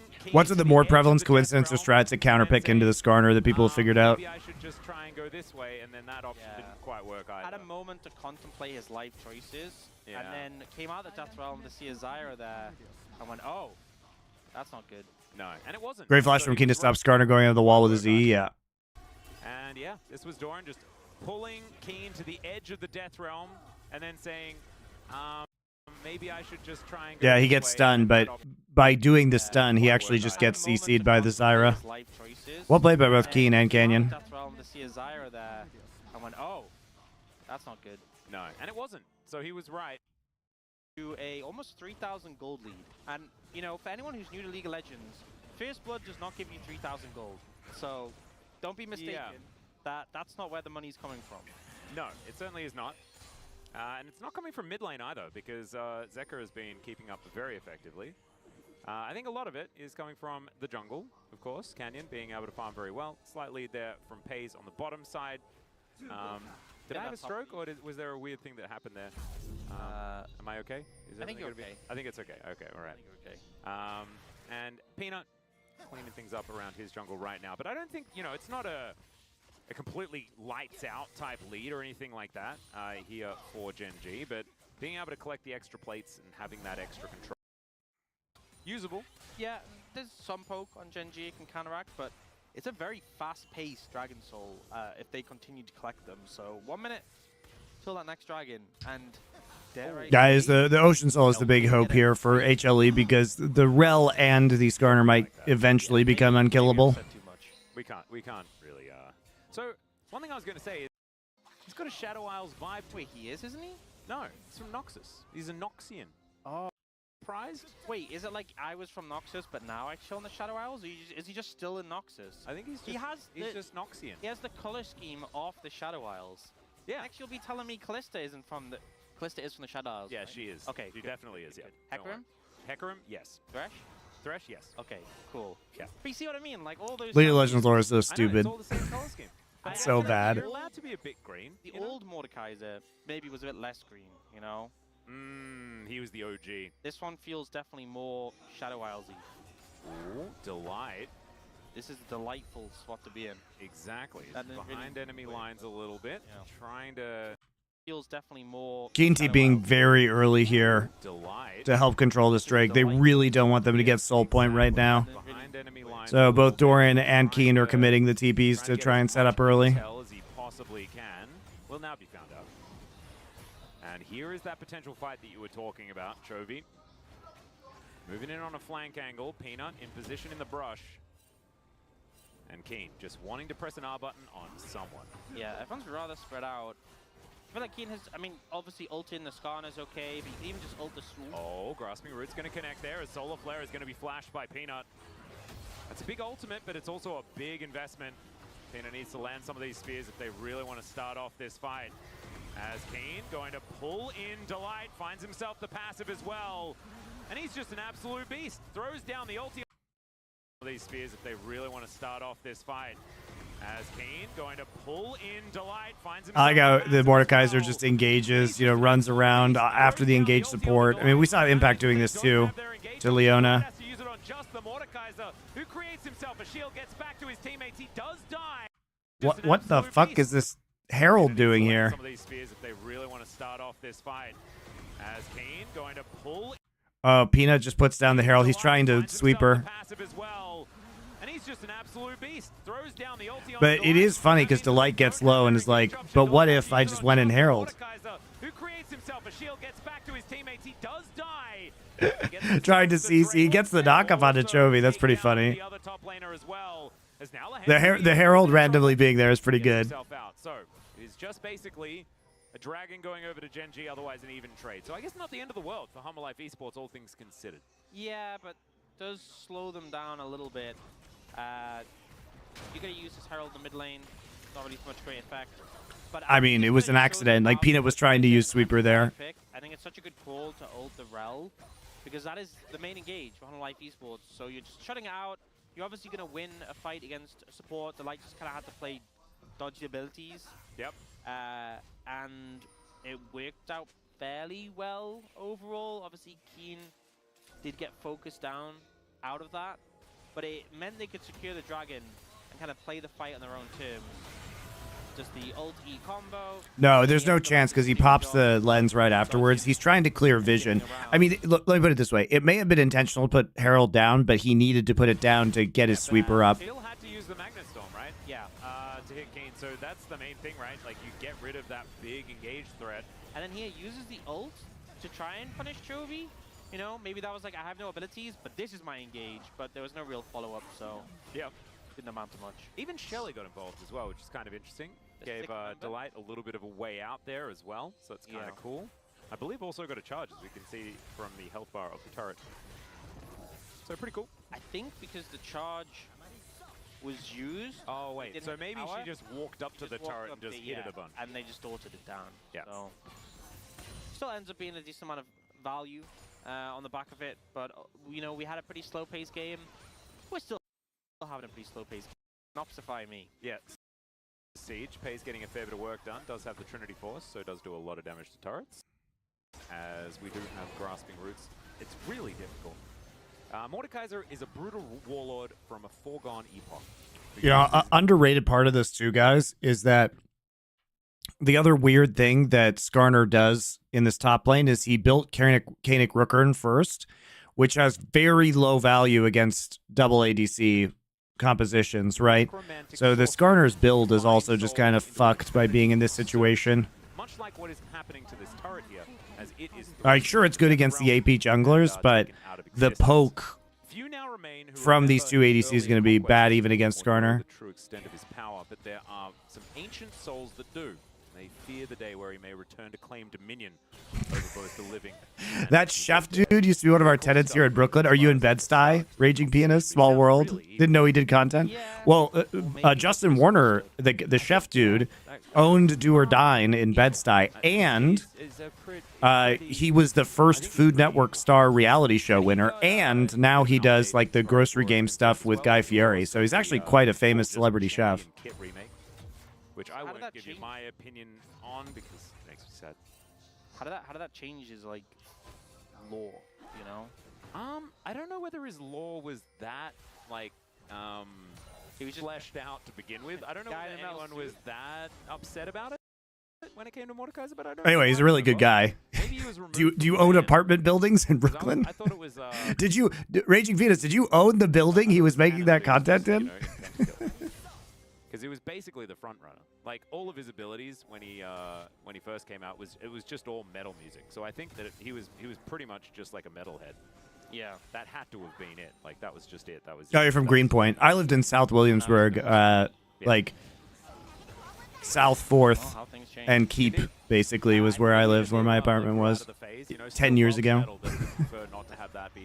12 years ago. Hates when you bring it up. It's like, come on, man. Yeah, exactly. I was a kid. Yeah, I was a different person back then. Oh, flank coming in. Yeah, this could actually be big as Delight is going to flash in. Not exactly finding too much there, and Doran also struggling to get the value, but there's the Impale. Stranglethorns is used very defensively. Could actually be big as Delight is going to flash in. Not exactly. And hates when you bring it up. It's like, come on, man. Yeah, exactly. Single target damage from Tristan needs to be nerfed. I mean, the single target damage is crazy. Nice engage from Delight, though. Force the flash out, just try and disengage. That's a great ult from Doran. Yeah, I was a different person back then. Oh, flank coming in. Yeah, this could actually be. I would actually go for the TP. Keen's not TPing, so.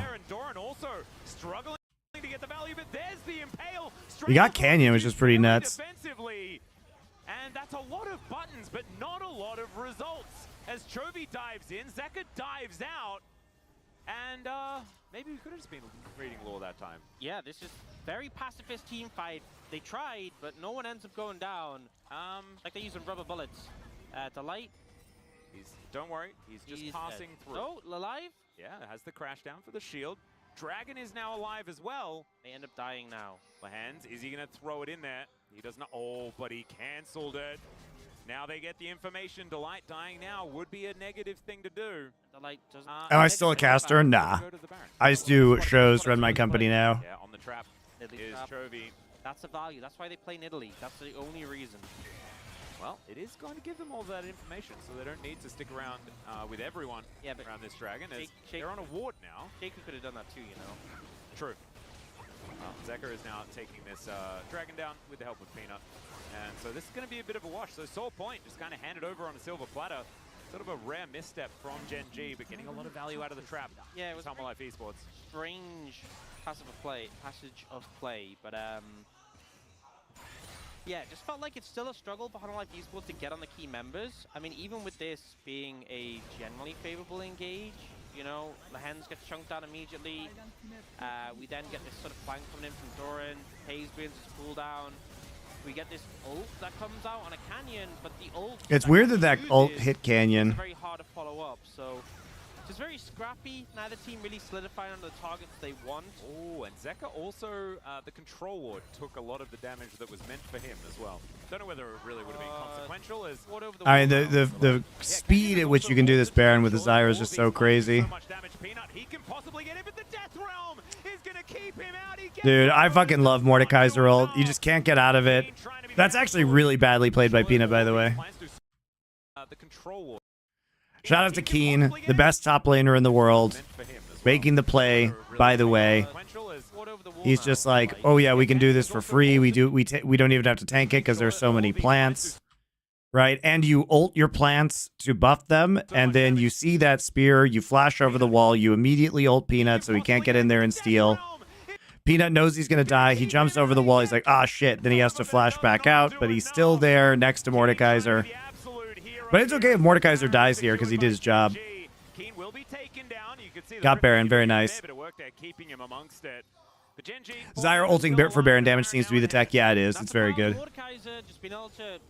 We see most of the junglers just doing that, but that's what's crazy about Zyra right now. That's why I rate her higher than Brand. One of the main reasons is this shit. It's so ridiculous. I guess other than maybe like build a Banshees. 2 items Zyra. I kind of love Canyon just putting down like 4 plants and then Stranglethorns. Great play by Keen. Them do so much damage to this Baron. Yeah, I mean Zyra Mordekaiser. Instant flash commit. Yeah. Into the ult. You know, the speed, the ability to take the Baron so quick and just secure. Double Leandri's double AD carry is a fair bit of DPS. Yeah, solid. Yeah, not bad. And now they can look to absolutely ridiculous Baron speed. Humble Life Esports being pulled around the map to places they don't want to be and dancing to GenG's tune pretty much the entirety of the time. As well on the Zyra. Chovy dashing in, Viper taking a lot of damage there. Oh my god, Viper having to flash that.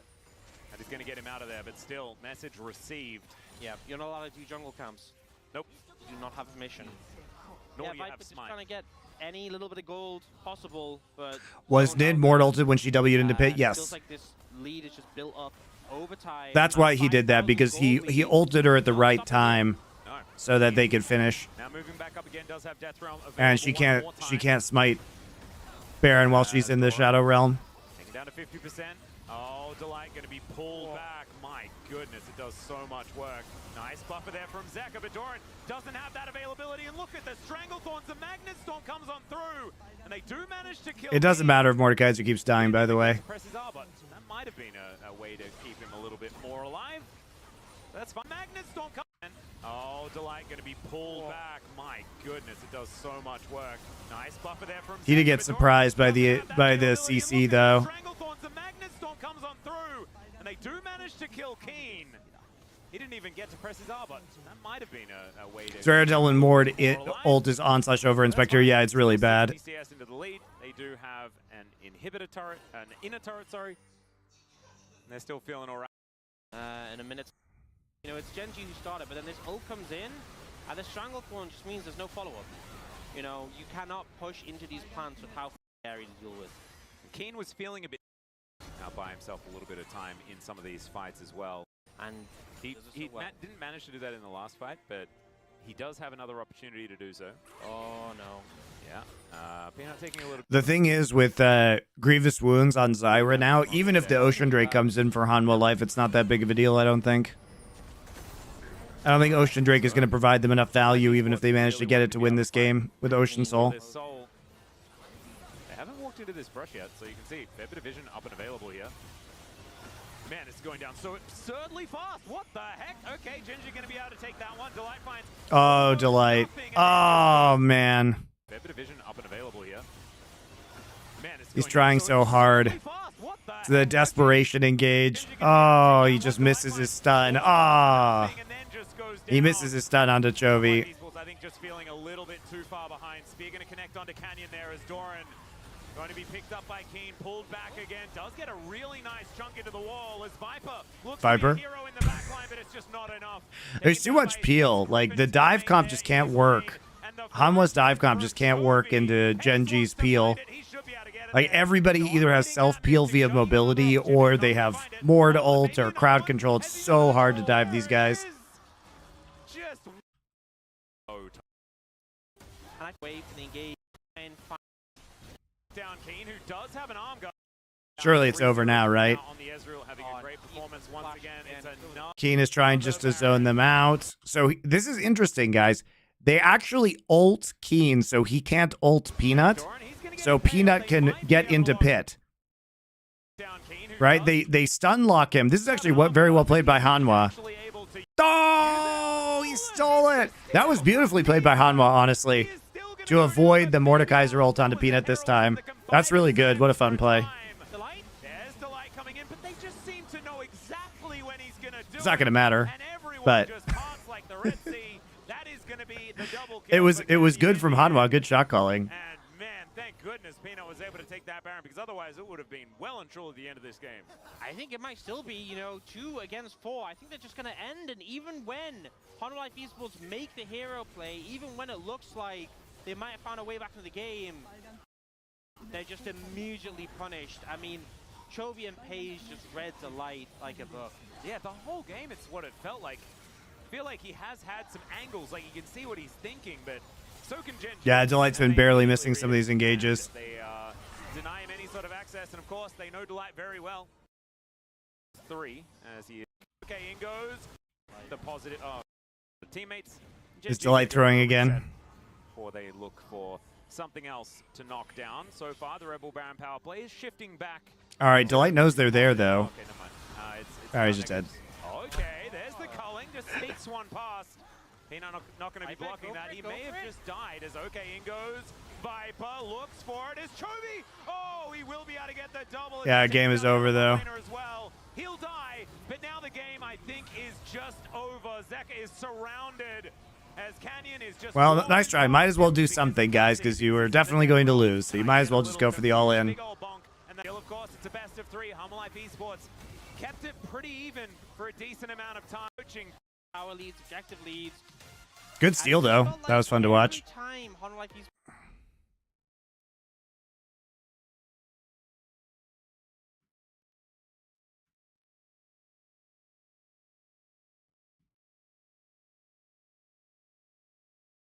times change and players change as well. Of course, Viper finding a lot more success. And we'll see whether Let me air out my room again. in this game. Backs to It's the so wall hot right in now. here. And if he wants to win in his 400th, we're going to have to get his 401st right afterwards. That'd be really fun. Okay, Zyra going to be banned away. None of His that. Canyon Nope. not going to be first picking it this time around. Not happening. It has just moved up and up and up, by the way, with the priority that GenG have put on it. Like, it's kind of insane. The pace it sets in the jungle, you know, obviously there we saw Canyon able to outpace Peanut and challenge him. And also, it just makes, like, we have so many popular engaged champions, particularly in the support role, things like Rel, Nautilus, Leona. It must be such a nightmare playing them into Zyra. Oh, yeah. And it's like, even if you get your engage off, if you're slightly whiff, or sometimes even if you're not, if you're just behind, you just get mangled by all these plants. No, it's kind of nutty. I feel like you get to play like Warcraft 3 when you're playing Zyra as well. Like, I feel like you're commanding your minions at the same time. Because they do follow who you auto attack and stuff like that. But the way that he sets up for camps just feels so Canyon. And he's just going to lock in Italy. Somebody can buy a portable AC unit for his room. And you can see it's all right. We'll get one eventually. Peanut is going to lock in Italy. I'm going to get a secondhand one here, probably. I assure you. And Choke. All right, so now we're back to first picking Nidalee away from Canyon. We banned the Zyra because now Hanwha's on blue side. And that does make some sense, although Tristan Skarner's still available, so I guess they're daring Hanwha to pick it. Take Corki Ezreal instead for the Poke composition. Viper Zeri with Tristana. No. Okay, so we're going to take the Skarner because they don't presumably play Mordekaiser. Delight's Rakan is being taken away. There's the Leona ban, so they're going to play something else in the bot lane now. Jungle Taliyah. All right, well, I've been waiting for this to happen, guys. Like, Canyon has been the premier Jungle Taliyah player, so I guess this is his answer to not having Karthus or Zyra or Nidalee available to him. I don't think it's a great brand game, so I feel like maybe if they'd gone Taliyah, Karthus bans might have stretched Canyon's pool, but regardless. Different options. Yeah. Well, for the Aatrox playing into Taliyah and Skarner overall. A lot of lockdown, and the Alistair pick into the Nautilus makes a lot of sense. Yep. Yeah. Counteract the engage from the Nautilus. Again, this is a lot of peel. And the thing is that Hanwha really wants to go in. They want to go in with a flank from Doran. They want to go in with Nautilus, Tristan, Nidalee, and Zeri. But you have so much peel again here. Like, you have so much kiting ability that I'm very worried for Hanwha. Make sure that he sees what Delight is going to be playing, making sure that the lane is going to be in the best position possible. And I think Ezreal's going to be pretty happy in the early stages. Canyon's Taliyah, a bit of a treat here. And Humble Life Esports also set up with a bunch more damage, but also a lot of late game threat with Trist Zeri. We've seen this as being like cream without a victory. It's just they're doing nutty. Fearless Draft in LCK now. There's a lot of times, so hoping that we get a 3-game out of this, hoping that we get a bit more for battle. This is Beijing chick. That's bang. All right. Yeah, I was going to say, that's bang. That is a lot of Happy time, birthday, so G-Sun. Nice. That's his wife. Hoping that we get a 3-game out of this. Bang's a lot less fat now. This is Beijing chick. That's bang. All right. Is it G-Sun's birthday? Okay, it's G-Sun's birthday in 2 days. I just got the G-Sun confirmation. If I had have missed my boss's birthday, we would have had the whole broadcast cut off. We would have been just out on the street. Yeah. Exactly. Oh, man, I got... Oh.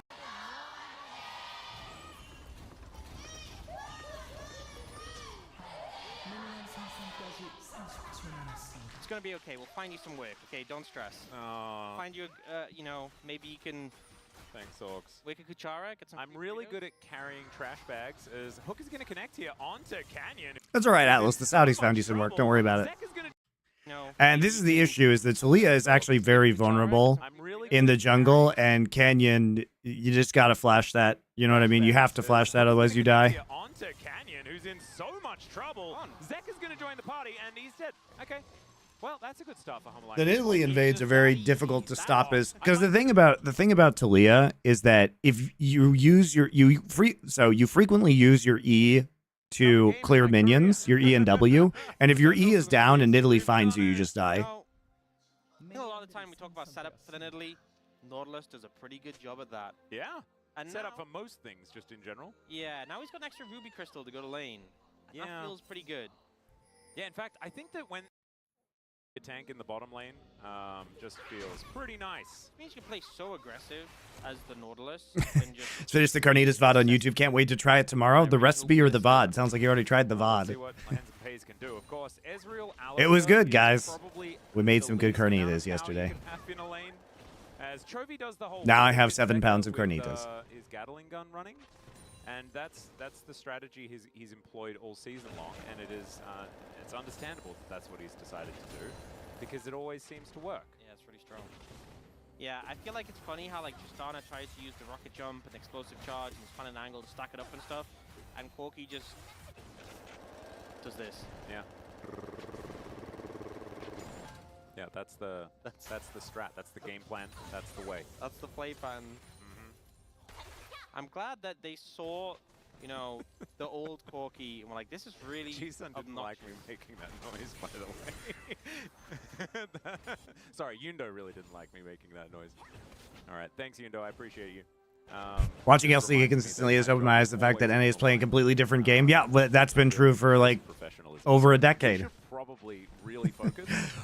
Welcome to the light side. You've been living in a cave of deceit and lies this whole time. And that's what we've got to focus on now. Oh man, that was close. That was suspenseful. Yeah. And it's the mid lane as well, right? Zeka needs to hit everything. Yeah, and you know, people might think it's just a cannon minion. Those people would be wrong. You know, the mental damage that would have. Doing it again. I mean, that was the best Zeka could do as far as the trade is concerned. He still loses out. Didn't miss the rocket jump, you know. Did he? I thought he hit the damage. Wrong. You know, the mental damage. That would Yeah, have. he missed the rocket jump. Again, I mean, that Get hit because he didn't get slowed, but we don't have replays on trades, so I guess. well, Delight is just going to walk on over, and Chovy is looking to fly away. Does flash, actually. Nice job to get behind the minion. He's going to miss. Optimistic, but worth going for there on Delight's side. So gets the flash out of Chovy. Yeah, already Delight having a pretty big impact. He'll get chunked out, but you know why he won't feel so bad about it? He's got a bunch of extra health from his Ruby Crystal. Exactly. Yeah. Not fired now. Oh, and I got Zeka the missed question normal right. minion. Yeah, sad.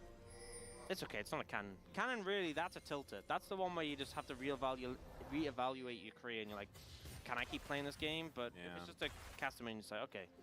I feel like we have that, like, you'd have that conversation a lot of times. You know, there's a lot of cannons that have gone to the wayside.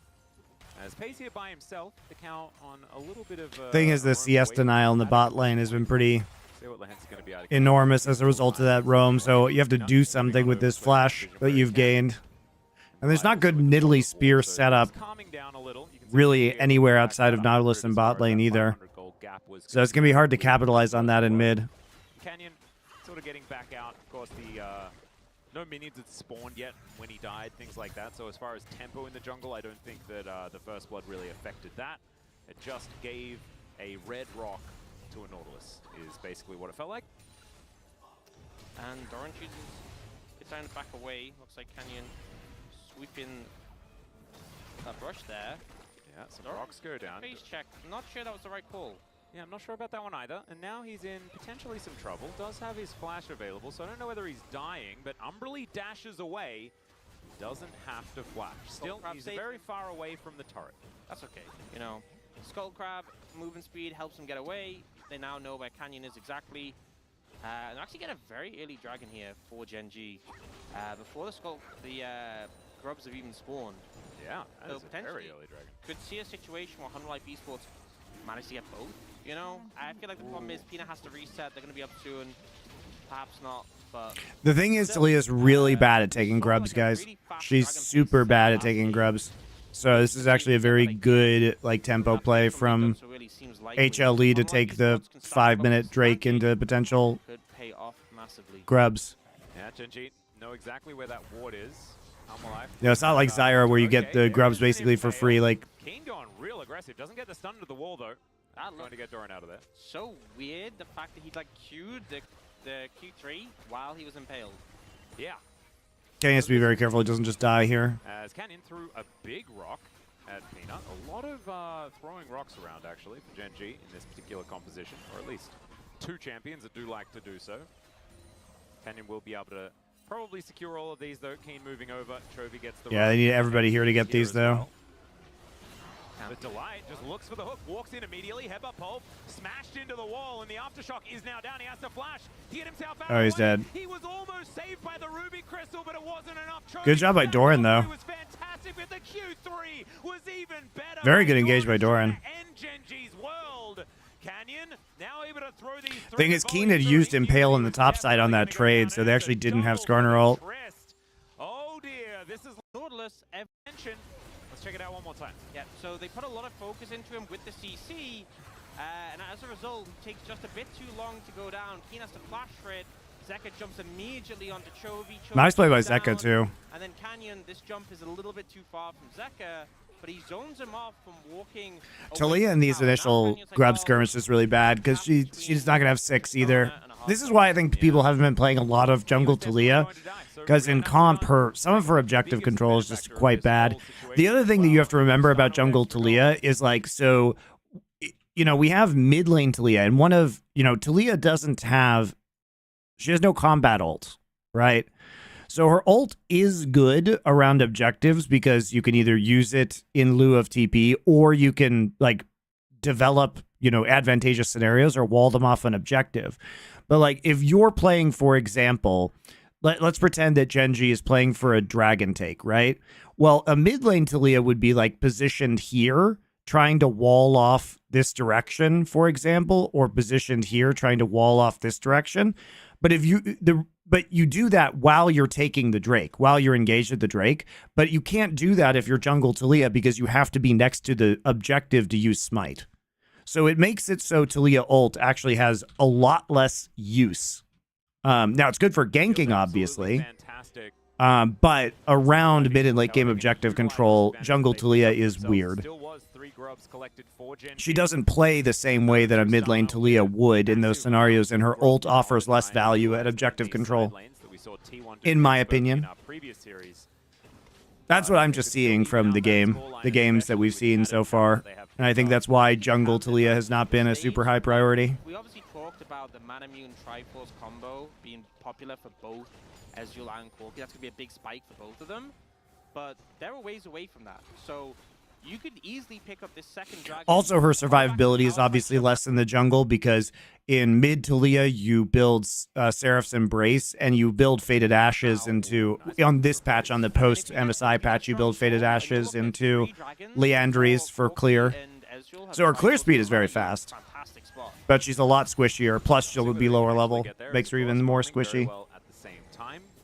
She's also very vulnerable to invades, generally speaking, because you often don't have your E or W up because you're trying to use them to wave or to clear camps. Sentinel is going to lose interest in the delete for the moment. Rocket Jump comes in, traded for the Valkyrie here as Zeka's taking a lot of damage, finds the Buster Shot, but it isn't enough. And Delight, he's Hex Splash, and Chovy, he could feel it in the waters. But Seismic Shove going to push him back here, and Delight, oh, he's overextended. Headbutts available, Pulverize is there, and Chovy able to lock that one down, and now Pays avoids the extendo beam. Ult comes through from Viper, though. He will take a Mystic Shot. Pays awesome. That last play was not it. Yeah, and give the kill to the enemy Corki. Yeah, the problem with... doesn't work as well for League of Legends. Landed, and that was pretty sick, but they do get the flash, so still valuable, but not able to actually get access to the turret, which is what they were looking for. GenG now going to move on. Hey, Monty, can the last movie in the movies that others will hate series on Foreplay be a movie that Roger Ebert likes, but you all hate? Yes, that's hilariously enough, that's exactly what we decided to do yesterday. So the movies, so for Foreplay, I'll just tell you guys right now, what we're going to do is we're going to do, each of us has picked a movie that we like for the others to dunk on. And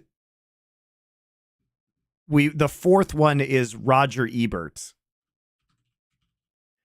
So we went through movies that Roger Ebert gave 4 stars to. And we picked one of those. So the movie that we end up picking for me, I know I like threw around. I had actually a big list of things that I thought they would hate. And they do, you know, Thorin and Richard did hate a bunch of them. So it was kind of, for me, it was like Hook, Cool Runnings, Mrs. Doubtfire, The Three Musketeers from 1993, and The 13th Warrior. We ended up picking The 13th Warrior. Richard picked a 70s horror movie called The Beast Must Die, and Thorin picked the Guy Ritchie movie Revolver, and Ebert gave 500 Days of Summer 4 stars, which is a movie that I loathe. And so we're going to do 500 Days of Summer. So we're all just going to suffer through that one, I guess. Another hook going to come on through there, and which should be pretty funny. Pays down to 50% though, and now Life Esports chasing after Lehans. He gets pulverized, but he's going to get pulverized. Mrs. Doubtfire is so good. Yeah, but imagine being 2 British guys with Robin Williams pretending to be an old British lady in a kids movie. I think it's great. Viper just destroys him. That's the Zeri's first kill of the game. 13th Warrior and Cool Runnings are 2 of my comfort movies. Hell yeah, me too, man. I actually love 13th Warrior, even though I know it's bad, so it'll be funny. And this is those 3 grubs that we were talking about. Some play goal going Very curious to hear why you loathe 500 Days of Summer, because it's a shit movie with shit characters that I don't care about. And it was the peak of the self-indulgent, weak, hipster indie rocker white boy movie phase, like with Garden State, with the manic pixie dream girl. Like, I hate Zooey Deschanel. I hate the manic pixie dream girl archetype. Fucking terrible. So bad. 13th War is low-key a banger. I know, man. I'm excited. Why is Antonio Banderas cast as an Arab guy in that movie? Who knows? Is he bad? Yes. Is the movie still fun? Yes. Yes, it is. Yep. Canyon moving on down towards this bottom lane is going to be the dragon that they look for, I assume, unless they're just going to try and dive Doran again because they just got his flash. Oh, nice. So they wanted to hate on 13th Warrior. He doesn't want to give it up, but he might have to. I gave them lots of choices. He is a very practiced top laner. Just knows that he is the one that's probably going to get attacked. He's got backup now, so he can step up to it. Yep. And they spend this time trying to make something happen bot. Life Esports able to open back up on the map, and they have more members down on the bot side right now. As I say that, they teleport one top. Yeah, and Keen has teleport available as well, and he's going to stand his ground, throws a rock around, but isn't going to be able to find out more. Okay, once Skarner's been nerfed to a point where he's not way too strong, how about if Nidalee's in the if Talia's in the game? I love/hate the scene in 13th Warrior when Antonio Banderas learns the language in like 5 minutes. I know, it is the most Deus Ex Machina moment. It's one of the most Deus Ex Machina moments in film history, where it's like, we need this guy to understand these Vikings, and we need him to do it now without wasting a lot of plot. So he's just going to understand them instantly. I'll show you that scene, guys. It's very funny. Depends how well the Talia is going. It's probably in a YouTube clip. Hold up. Just a fun little food for thought. It's so bad, guys. It's so bad. Wait, here it is. But also hilarious. Ah. Holy shit, where'd that window go? Where is it? I lost it on my computer. Where is it?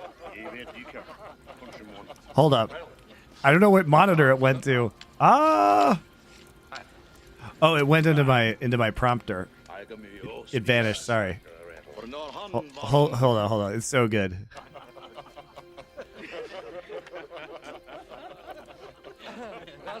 We do get distracted from VOD reviews on the stream, but it's with good content, so. And yes, that is Antonio Banderas dressed as an Arab man.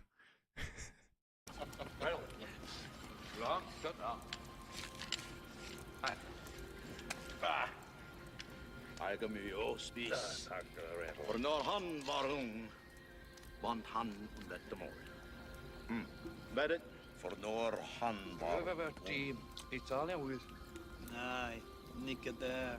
Nei, ikke det. Selvfølgelig vant han. Ingen kunne tro en mann kan ikke så lyve. Mina rockhats. Mina rockhats.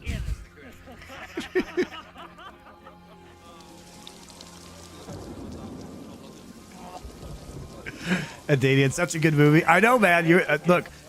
I have to defend this movie against Thorne and Richard for our next Foreplay art. Adanian's the editor of Foreplay.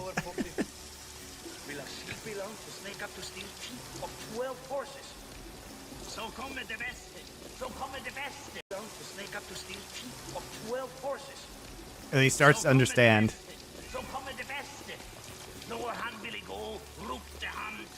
And as we just zoom in on his eyes and their mouths.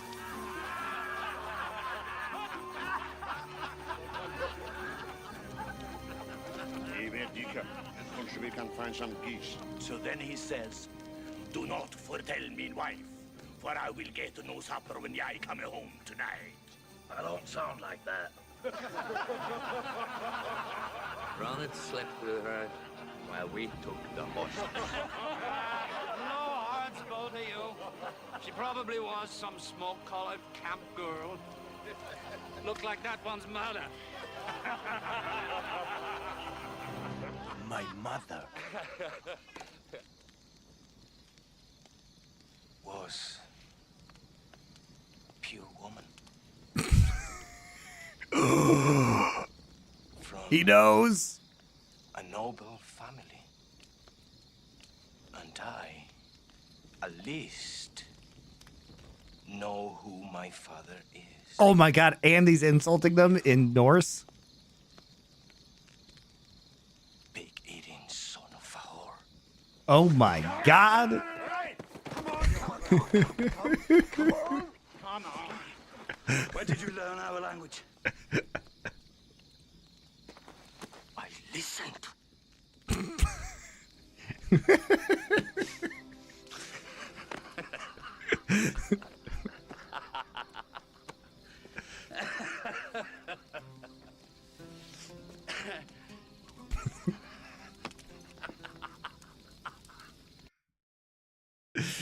Classic, guys. So you can enjoy that. Actually a banger movie, though.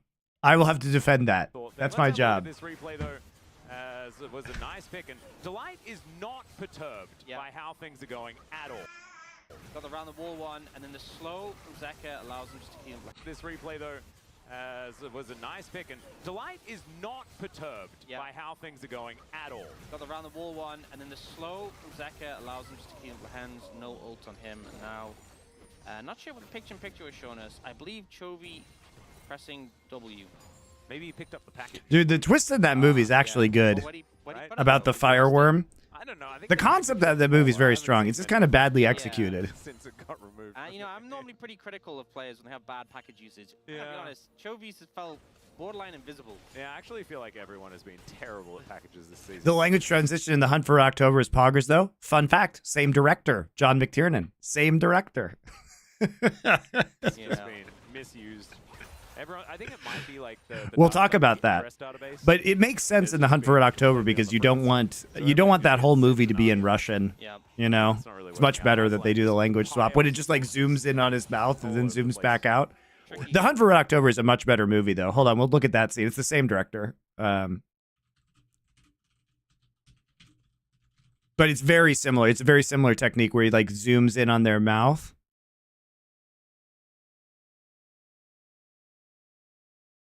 So they also do it on a word. They also do it on the word Armageddon, which is the same word in English and in Russian. So it's a really cool switch. Hunt for October is one of my favorite movies, though. But it's a much better movie than 13th Warrior.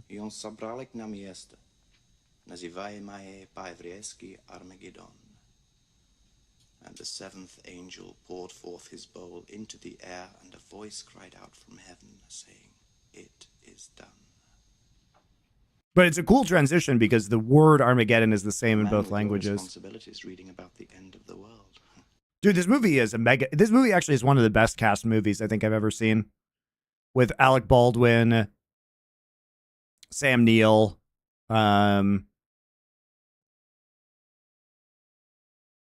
Sean Connery.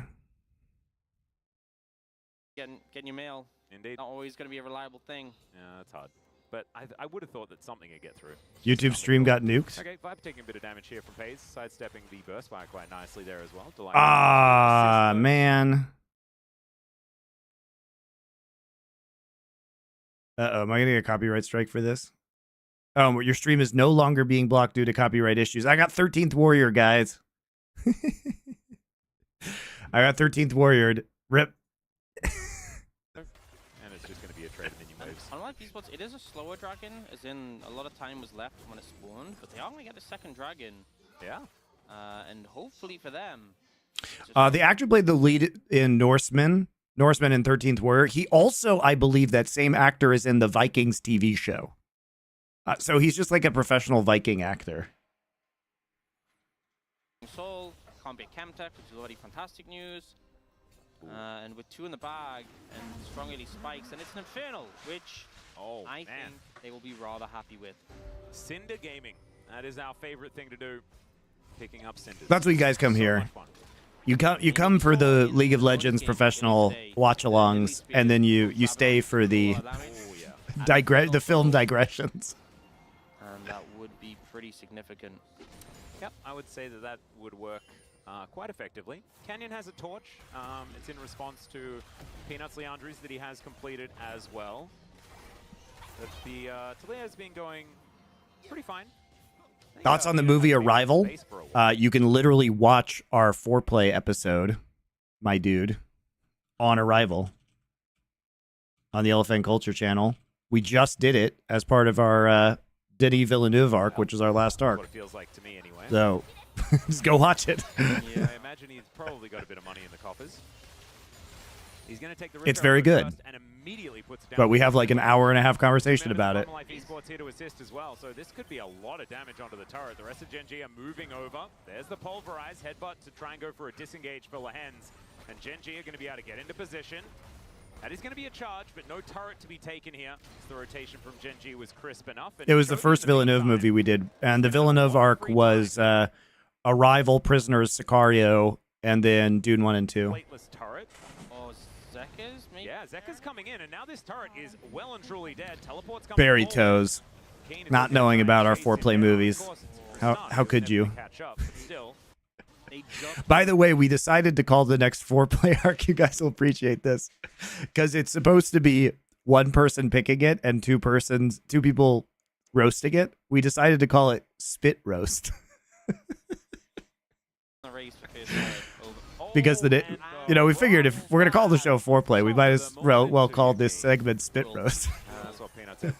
And you know when he's got the top hat emote, that's when he's feeling it.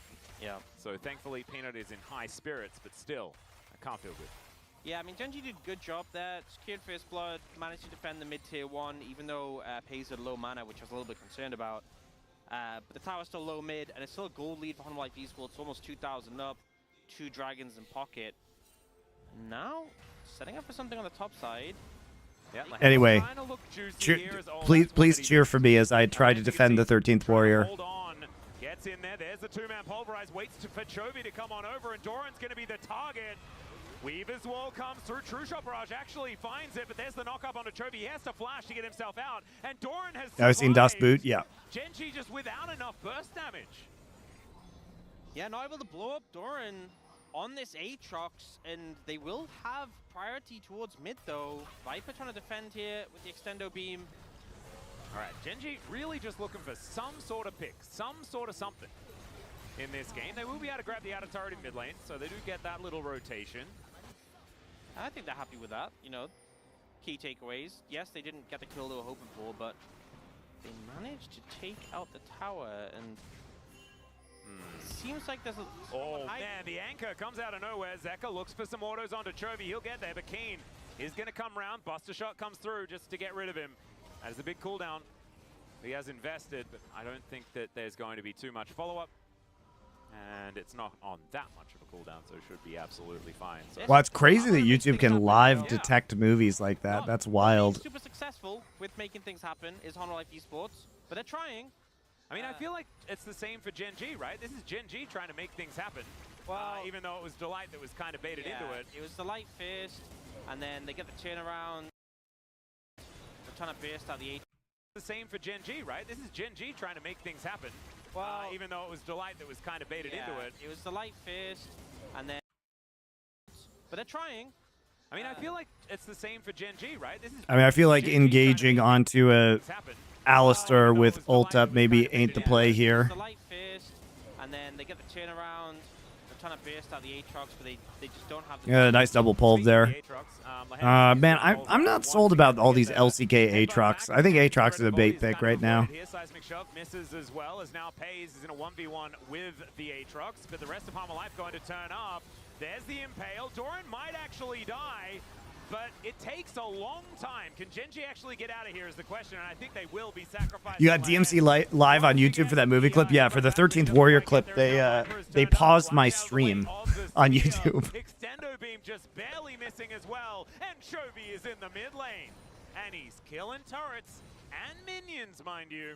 Yeah, they will be able to trade back for this time. Oh, more so I played the clip on YouTube itself, so it's easier. Yeah, they can probably tell that my account is watching the 13th Warrior YouTube video, which has already been flagged, and I'm streaming at the same time, so they probably then just check my stream. You know, yes, Hollow Knight Esports found the edge there to turn that around. Kind of scary tech. But then they lose mid-tier 2. Yeah, the gold's even. Yeah. So we can kind of see Hollow Knight Esports built up that lead and subsequently lost it. And it feels like, you know, they're trying to find these angles. Is GenG's game plan do weird stuff so that they get distracted and Chovy kills their whole base? Is that the strategy? If so, it's working very well. Yeah, so the thing is, Doran does actually so much damage here in return. Aatrox into Corki and Ez is a bit rough. Yeah, it's the self-peel. You know, basically both of these games, GenG has been picking, you know, Lucian Ezreal and now Corki Ezreal, where they have a lot of mobility to avoid the dive comps that HLE has been playing, and then they have a lot of peel in both of these games as well. So I think it's very difficult for HLE to play out these team fights. Gonna have to deal with there being some permanent irremovable vision. And it's not permanent, it's just irremovable. It's okay, Lahen's going to get hooked. Not too much more going to happen there, and now it's... See, this is what I mean about Taliyah positioning, though, is like this would be a standard Taliyah positioning, but he has to use the wall and then ride it in to get onto the objective. But there's a lot that can go wrong in those scenarios if your jungler isn't there ready to smite the Drake. So it makes positioning with Taliyah around objectives a lot weirder if you play her out of the jungle compared to mid lane. That's massive, and now they're also going for the teleport. Delight looking for more. Canyon actually turned around into it, but he breaks his arm guard. And now Hanwha Life, they might be on the back foot as Chovy. They can't re-engage. Seismic Shove avoided, but look at the damage from these big ones. Depth charge comes down, it sets up for the hook as well as Peanut in so much trouble, but he's... Oh my god, he gets hit by True Shot. Him down as GenG. How are they doing all this damage? You can see Canyon throwing out so many rocks, but Zeka, he can't walk over them. He's smashed into the wall and destroyed. All right, it's the Skarner Zeri 1v1. Let's go. Everybody's dead. Okay, so he pulls up Rock with Q. He's trying. This is funny. He's trying to dodge the Zeri Qs, but he's Skarner, so his model is giant, so he actually can't. Oh, he dodged one of them. So he waits for his E cooldown to come back up. Then he procs his passive, so there is a dot onto Viper right now. But he can't dodge Zeri Qs very effectively. Able to land them burst fires and picks up the delayed ace, I guess, because Lahen's only just respawned. Hollow Knight Esports find the edge, but it's such a battle to get there. Delight looks for Canyon. It ends up being a great stopwatch, but it actually resets the ult from Delight, so he gets to use it on Chovy after the fact. And then he puts it on Chovy here. They fully commit. A little bit of a misplay there because the hook comes out from Delight. The spear misses, doesn't matter. But then the ult from Pays finishes off. And both Dora and Delight get mangled here. The Viper's untouched on this Zeri. Zeka does a great job with a flash here. Takes out Canyon, which allows Viper to have only tanks going up against him. And even though it takes him a long time, there's just not the damage there from Keen to finish him off through his half health bar and the barrier. Skarner too fat, dude, just eating every Zeri Q. Champions ignoring walls and things like that, but Viper in the end is able to get it done. It was ridiculously close. And remember, it was Summoner Spell invested. Yeah, and I'm saying like, oh, the tanks don't have the okay, forget about it. This Skarner has so much damage, man. It's insane. He's just fine. Give him the threaded volley, though. I really want it. It's only when... This is a very... and now, Hollow Knight Esports have gone for the, let's just start Baron. Yeah, may as well. The team we were blasting last week for a terrible draft, D+ versus T1, where they just like first pick Nidalee, maybe. And there are a lot of them. I like the opportunistic, let's just start Baron and see. Deny 75 gold, get a little cash in yourselves. Like, right there. Every time you go base, you gotta buy 2. Absolutely. You gotta have, you know, if they increase the limit. Look, it's back. It's Oh, back. We're There going to we be go. on 98. If they increase the amount of control wards you could buy to 10, it'd be a travesty. You know the amount of, they would have no items. D plus for D+'s drafts versus T1 were We're gonna super get bad. messages from aiming after this. He doesn't want people to understand the gold strats, you know? He is the gold king. He is the Viper gold is king. huge though. As Peanut throwing some spears around. Not going to be skewered this time around his Lehens. HLE's control ward focused play gone pretty good though. They got 2 more. So Because it was inside a wall. yeah, unfortunately, That it would be a good strategy. you can just find a Zeri there. You know, you just throw a skill shot on a wall. Oh, But not that tanky. Look at this. There's a lot of things getting thrown into the light as he makes his way back out again. Aftershock wearing off as Chovy now has 3 items complete. Rapid fire cannon now done. Keen's going to teleport back with more HP, I presume, and probably not the best target to look for a pick onto from Delight, but they are getting some decent poke down, and the damage on Delight's not going to stick because it's not his Warmogs yet, but Peanut can just keep popping people up with a sustain. Chovy actually walking over a lot of wards here. He's able to get a control ward into that brush. The rest of the team moving on in. You can see the Dragon is going to be the focus. Soul point on the line here for Hanwha Life Esports, but GenG just wanting to even the Dragon score. This is going down extremely fast as Lehens gets snagged Nice by wall. the spear. And it is the Drake secured by GenG. The flash hook once again is Delight. Starting every single Delight. onto the Skarner one more time. Lehens in so much trouble and second going to hit it. I think it was an explosive Joey shot. saws W. Okay, gets over the wall. True shot barrage not going to hit. On Oh, the max range spear. skewered by Peanut. I take back everything I said, Peanut. You're always allowed to play Nidalee too. That was beautiful. That felt personal. Oh yeah. And Joey probably should have flashed that, some but revenge whatever. here at the same time, the Mystic shot's not hitting the same way. Hanwha Life, they can now look for a Baron angle. Chovy does have teleport when he comes back up again in 25 seconds. That is going to be Scuttle Vision also up for GenG. Maybe a bit dicey here for Hanwha. Don't think they can risk it. A big thing is no one's that tanky on Hanwha Life Esports. They would lose a lot of health on the Baron, a couple of health bars low, but you know, GenG make a great call here. They wall off, they've rushed down the Dragon, but unfortunately, they just keep getting poked out consistently in this passage of play. The engage comes out here onto Keen. And yeah, it looks like Lehens walked on a trap, and the bomb. Doran missed his flash. Consistently in this passage of play, the engage comes out here onto Keen, and yeah, it looks like Lehens. Doran tried to flash, but the Skarner was already eating through the wall. As well, managed to finish him off. Yeah. So a bit unfortunate there. He was getting poked out constantly. And this spear. Oh, gorgeous. Fucking Keen, dude. He should have blocked that. He gets hit by skill shots sometimes. It's true. And Peanut also making the Nidalee work, right? We saw Ona have a great game. Canyon has obviously been really good on this pick. He didn't as well, protect but Mr. President, man. They'd be getting a pass on the Nidalee so far here in the LCK. And that is way more than the 1 that we had in week 1, right? So Yeah, we're feeling good about this. But I will say, we can give them out. We can definitely revoke them. Oh, true. Yeah, True, so true, true. keep it up, Peanut. Yep. Yeah, passing grade so far. And Chovy actually died 3 times so far this game. Not exactly having the greatest one on the Corki. Of course, is 50 CS up. Like, kind of ludicrously fed regardless of the scoreline. Yeah, I think he's died 3 times more than he did last game already. Yeah. And now they're starting Baron, so maybe they want to die some more. Oh, that spear hurting a lot onto Pays. Now Chovy gets in there, wants to push Peanut away. Pays gets out the back of the pit though. And Hanwha Life Esports might just take the leash. Oh no, it's so risky. Poke gear is very good from There's Peanut. a lot of danger. Extendo beam not going to connect onto Chovy. The Q. Regenerate. Oh, Have I watched Twin Peaks? again. Yeah. He's doing it again. He's not going to be able to find the hook onto Pays, who's now just still trying to dish out the damage. The Mystic shot is really good, and Doran's going to fall down. True shot Nice job, dodge, but not enough. and again, he's not. And Doran, there it is. There's that 75 gold. Although it's going to cost Doran half of his health bar, I think he can take it. Delight, what is Delight doing, man? Delight's doing it again. He's doing it again. He's not going to be able to find the hook onto Pays. Nice. Look at that beautiful reaction from Canyon to reposition away from the AD carries here. That's a great play by Canyon. You rarely see a Talia reposition like this. Health regenerate. Oh, Delight's doing it again. He's doing it again. He's not going to be able He responds instantly because he knows that there's a pink ward here, so he sees Viper, And so he just bounces back in order to reposition. And Pays can get over the wall with E. So they all just reposition immediately.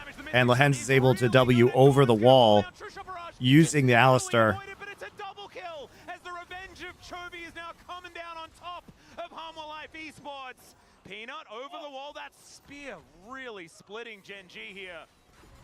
Okay, the carries are still alive. They still have ults from Viper, flashes. But not a lot of Taliyah players would just ult right there. Can make this work. A fair few cooldowns also have been blown here by GenG as Viper throws down the ulti. Unbreakable will there for Lehens. He needs to play bouncer. He needs to get Peanut. Oh, that's a lot of damage from the spikes in the back of the pit. It is secured, but look at these health bars. They're so low. The spear is gonna miss. Double flash over the wall. Yikes. And Viper takes down the cow. Little hairy. That was a 50-50. But Peanut, he needs to hit a few of these spears. Get rid of some of these Barons. The Valkyrie, the arcane shift. Down the cow. Keen is still really good at peeling for this team, but Peanut, he needs to hit a few of these spears. Get rid of some of these Barons. The Valkyrie. Dude, the juke right there is so crazy. They're going to be empowered and taken by GenG. Oh man! I don't know how only one person died there from GenG. I mean, this is the initial play. Delight thinks he's found this flank, but you can see on the minimap, Chovy and Lehens both moving in. The ult goes on a canyon, but he repositions with the wall. And the front line of Humble Life Esports gets mangled. The carry survived though. Sorry, go on. It's crazy this was a 5v3 and still ended up being so close. As he was then about to transform Pounds out of 4 people, is that what happened to keep him alive? The single target damage from Tristana and the poke from Italy was just so threatening. Alma plays this pretty well. Canyon and Pays, but he just doesn't want to push forwards and take the damage. Lehens does a great job of buying time. Keen slides out, which is critical because otherwise Zeka would have got resets. 게임 정신 나가겠네, 창에. I'm losing my mind because of these spears. I mean, he's probably thinking, why didn't you land them as much when you were with us, man? Come on. That is some facts. But they are trying to set up for this dragon, and Chovy has 4 items and a 2-level lead on Zeka. Oh, Lehens gonna get hooked. There's an immediate ulti, but they just wanted the cooldown. Humble Life Esports going to immediately back away. Kane, banana. Pretty huge Alistar ult cooldown to be down. Now no one with some wards in there. Humble Life Esports getting this down so incredibly low. It goes down so fast, but Canyon puts up a wall to prevent them. And Humble Life Esports not going to have any Taliyah to this one. Hook, he's going to find the backline onto Pays. You didn't want that hook Delight. I don't even think they're recommended, but they're impressive. As Kane just, go-karts his way out on his right on Lawnmower. And just has that extra. Humble Life Esports, because if what he's supposed to do is Peanut. Look at Keen just playing bouncer over the wall. You jump over it, you're dead. And here, Delight has to flash out of his queue. Sort of a good, impressive. It's Let's just go impressive hook. But the problem is, into this composition with the Taliyah, with all this threat onto you immediately, like he just gets chunked so fast, and the follow-up isn't really there. You know, I feel like the problem is Peanut's so squishy. Doran feels so squishy as well. They kind of just get. Do I think Delight ended this game? No, not really. GenG are so good at playing around that death ball. He had some really good plays too, especially kind of his roams to the mid lane early. Like he blew Chovy's flash super early, so I mean it's not like he's had solely bad plays. They do very well, and they are proving it here again. They really are. You know, I think it's more of a compositional issue where if the Nautilus doesn't engage, who engages, guys? Doran can't do it. And they have so much peel, like anytime he goes in, it's going to be super hard for them to kill Ezreal or Corki or Taliyah. I think the Aatrox pick threw this game harder than Delight playing Nautilus did. Yeah, they're really having to invest. That means that GenG should actually have an opportunity to get. So like, what is Delight supposed to do? He basically has to go every time. Doran is fucking useless. 4 items on Zeri at the same time. I mean, 5-0 to Zeri. Because even if you land the poke at this point in time, first off, if you land the poke, you have Alistar ult, and you have Warmogs on Alistar now, so he'll just regen all his HP. And if you follow up on that poke before he can regen, then he just pops ult. So it's really hard for the poke to stick, and it's super hard for them to engage. The team fight cohesion. I don't even think Humble Life Esports are playing bad necessarily. I think GenG is playing so well. Well, this is the problem, is that GenG have been doing this all year. Just a bit too good. You know, I honestly feel this feels like a level up from spring. Doran isn't having a terrible split. Yes, true. He's been really They bad. were playing really well in spring. They were top of the league in spring, but this feels insurmountable right now. We'll see if Honor Life Esports can do it. Another spear hits. Yeah, Chovy magnetizes the spear. It actually just goes through Canyon's legs, I think. And then Chovy is going to pick it up, because that looked like it pierced the model. It bounced off a rock. Ah, so many pesky rocks, man. They're all over the place. GenG just getting control of some waves. The Baron's going to be up there. That's what the takeaway. Well, we'll have to give them that feedback. I don't have that much feedback when it comes to the bouncer, trying to remove him.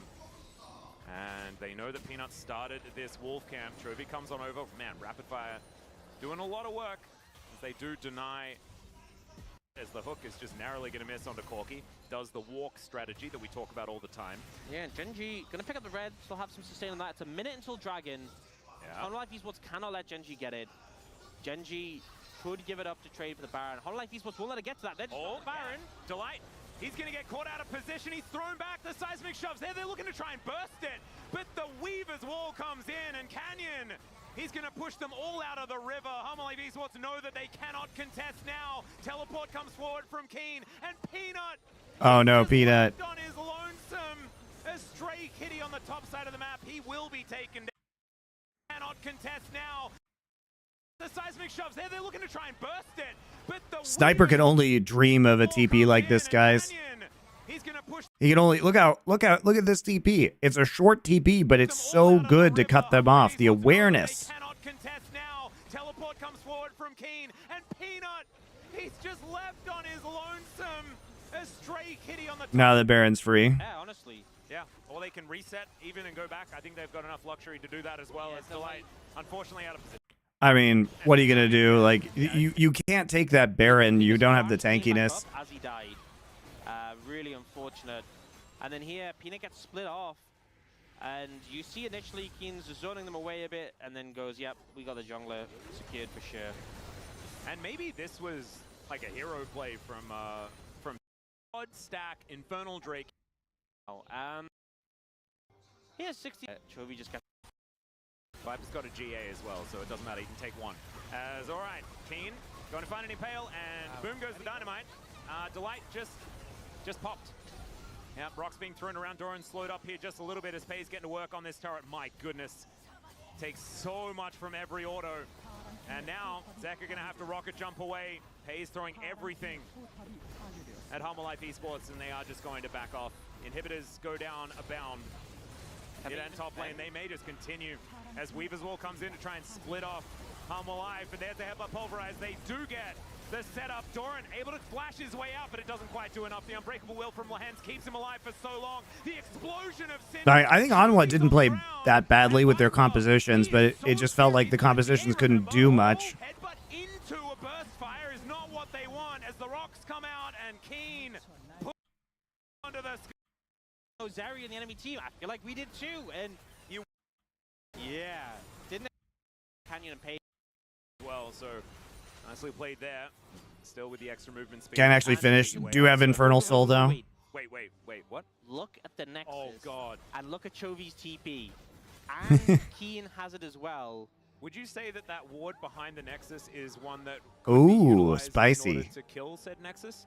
I think that's a safe bet. Yeah, okay. I think that's a safe bet. And you know, Honor Life Esports are going to have to like 5-man defend bot. Yeah, that was the heroic Lehens ward. We have G-Sun confirmation on that one. TP is up now for Chovy. Well, Canyon, health bar not up so far as Viper, he's just diving over that wall. I don't like these like backline dive comps that HLE is playing though. Gonna find too much more. Still has a GA, so he's GenG really had a lot of answers for them in the draft. 703 now. Has the Zephyr as well. So this is with build. Yeah. Can't really get more build this, and the ward is timed out, I think. I don't think it got cleared. Oh, that's really sad. So, TP flank opportunity gone. Zodia on the line for GenG. It is pretty powerful too that Keen started the Mordekaiser counterpick trend, and because he was able to do that in game 1, they got a free Skarner in game number 2, and Doran probably hasn't prepped the Mordekaiser yet, so, you know, in this game they get a pretty substantial advantage by you know, Yeah, they basically can give over the Skarner and have a counter pick, or they force the enemy to ban the Skarner. There we go. 497. So with Baron, over 500 AD. That's a lot. That is a lot. We can bet him. Haru? Man, that's a lot of True Shot Barrage damage. Oh my, the value! Yeah, there we go. Thing. Yeah, Okay, Ben a bit left. Chovy's Revenge is Arcane Shift going to come on through there. Okay, he's timing it so that even the buffer doesn't come on through as GenG, they're already getting to work on this. This does not last very long at all. I mean, Hummer Life, if you want to do something, you have to get there right now. Otherwise, it is just gone. Weaver's Wall going to push them away. And Zeka getting 1v1. The Buster Shot comes down onto Pays. True Shot Barrage going to miss. But it's Chovy just tidying up the rest of them. Delight goes down once again, and Hummer Life Esports finds Zeka getting 1v1. The Buster Shot Delight just gets ulted and focused. He's the only one who can walk up into the pit, though, so he has to be there. He's the only one who can contest for vision and try and start a play while they're Baroning. Who would they even dive on the backline? Nobody. That's the point. They can't execute their composition because of the mobility on the backline and the peel of everybody else on the team. I don't think he can avoid this. Keen jumping on in. There's an ulti once again from Viper. But Chovy is just doing too much damage. He looks at him, and he's at threat of death as Pays is going to take matters into his own hands down to the GA Pays. Also, the GA is troll here. Because it doesn't matter. If he goes down, he just instantly dies to follow up CC like that. So why even bother building GA? His inhibitors respawn, and GenG need to take a little bit more time before they finish this game. Gonna try and get Peanut. It's Canyon diving onto the fountain, and he won't even die as he goes golden in the end.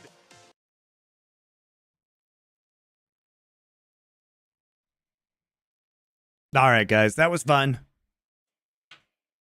My illusion. I get my door closed. We'll be back Sunday for more streaming of League of Legends VOD reviews. All right. Thank you very much for watching. See you soon.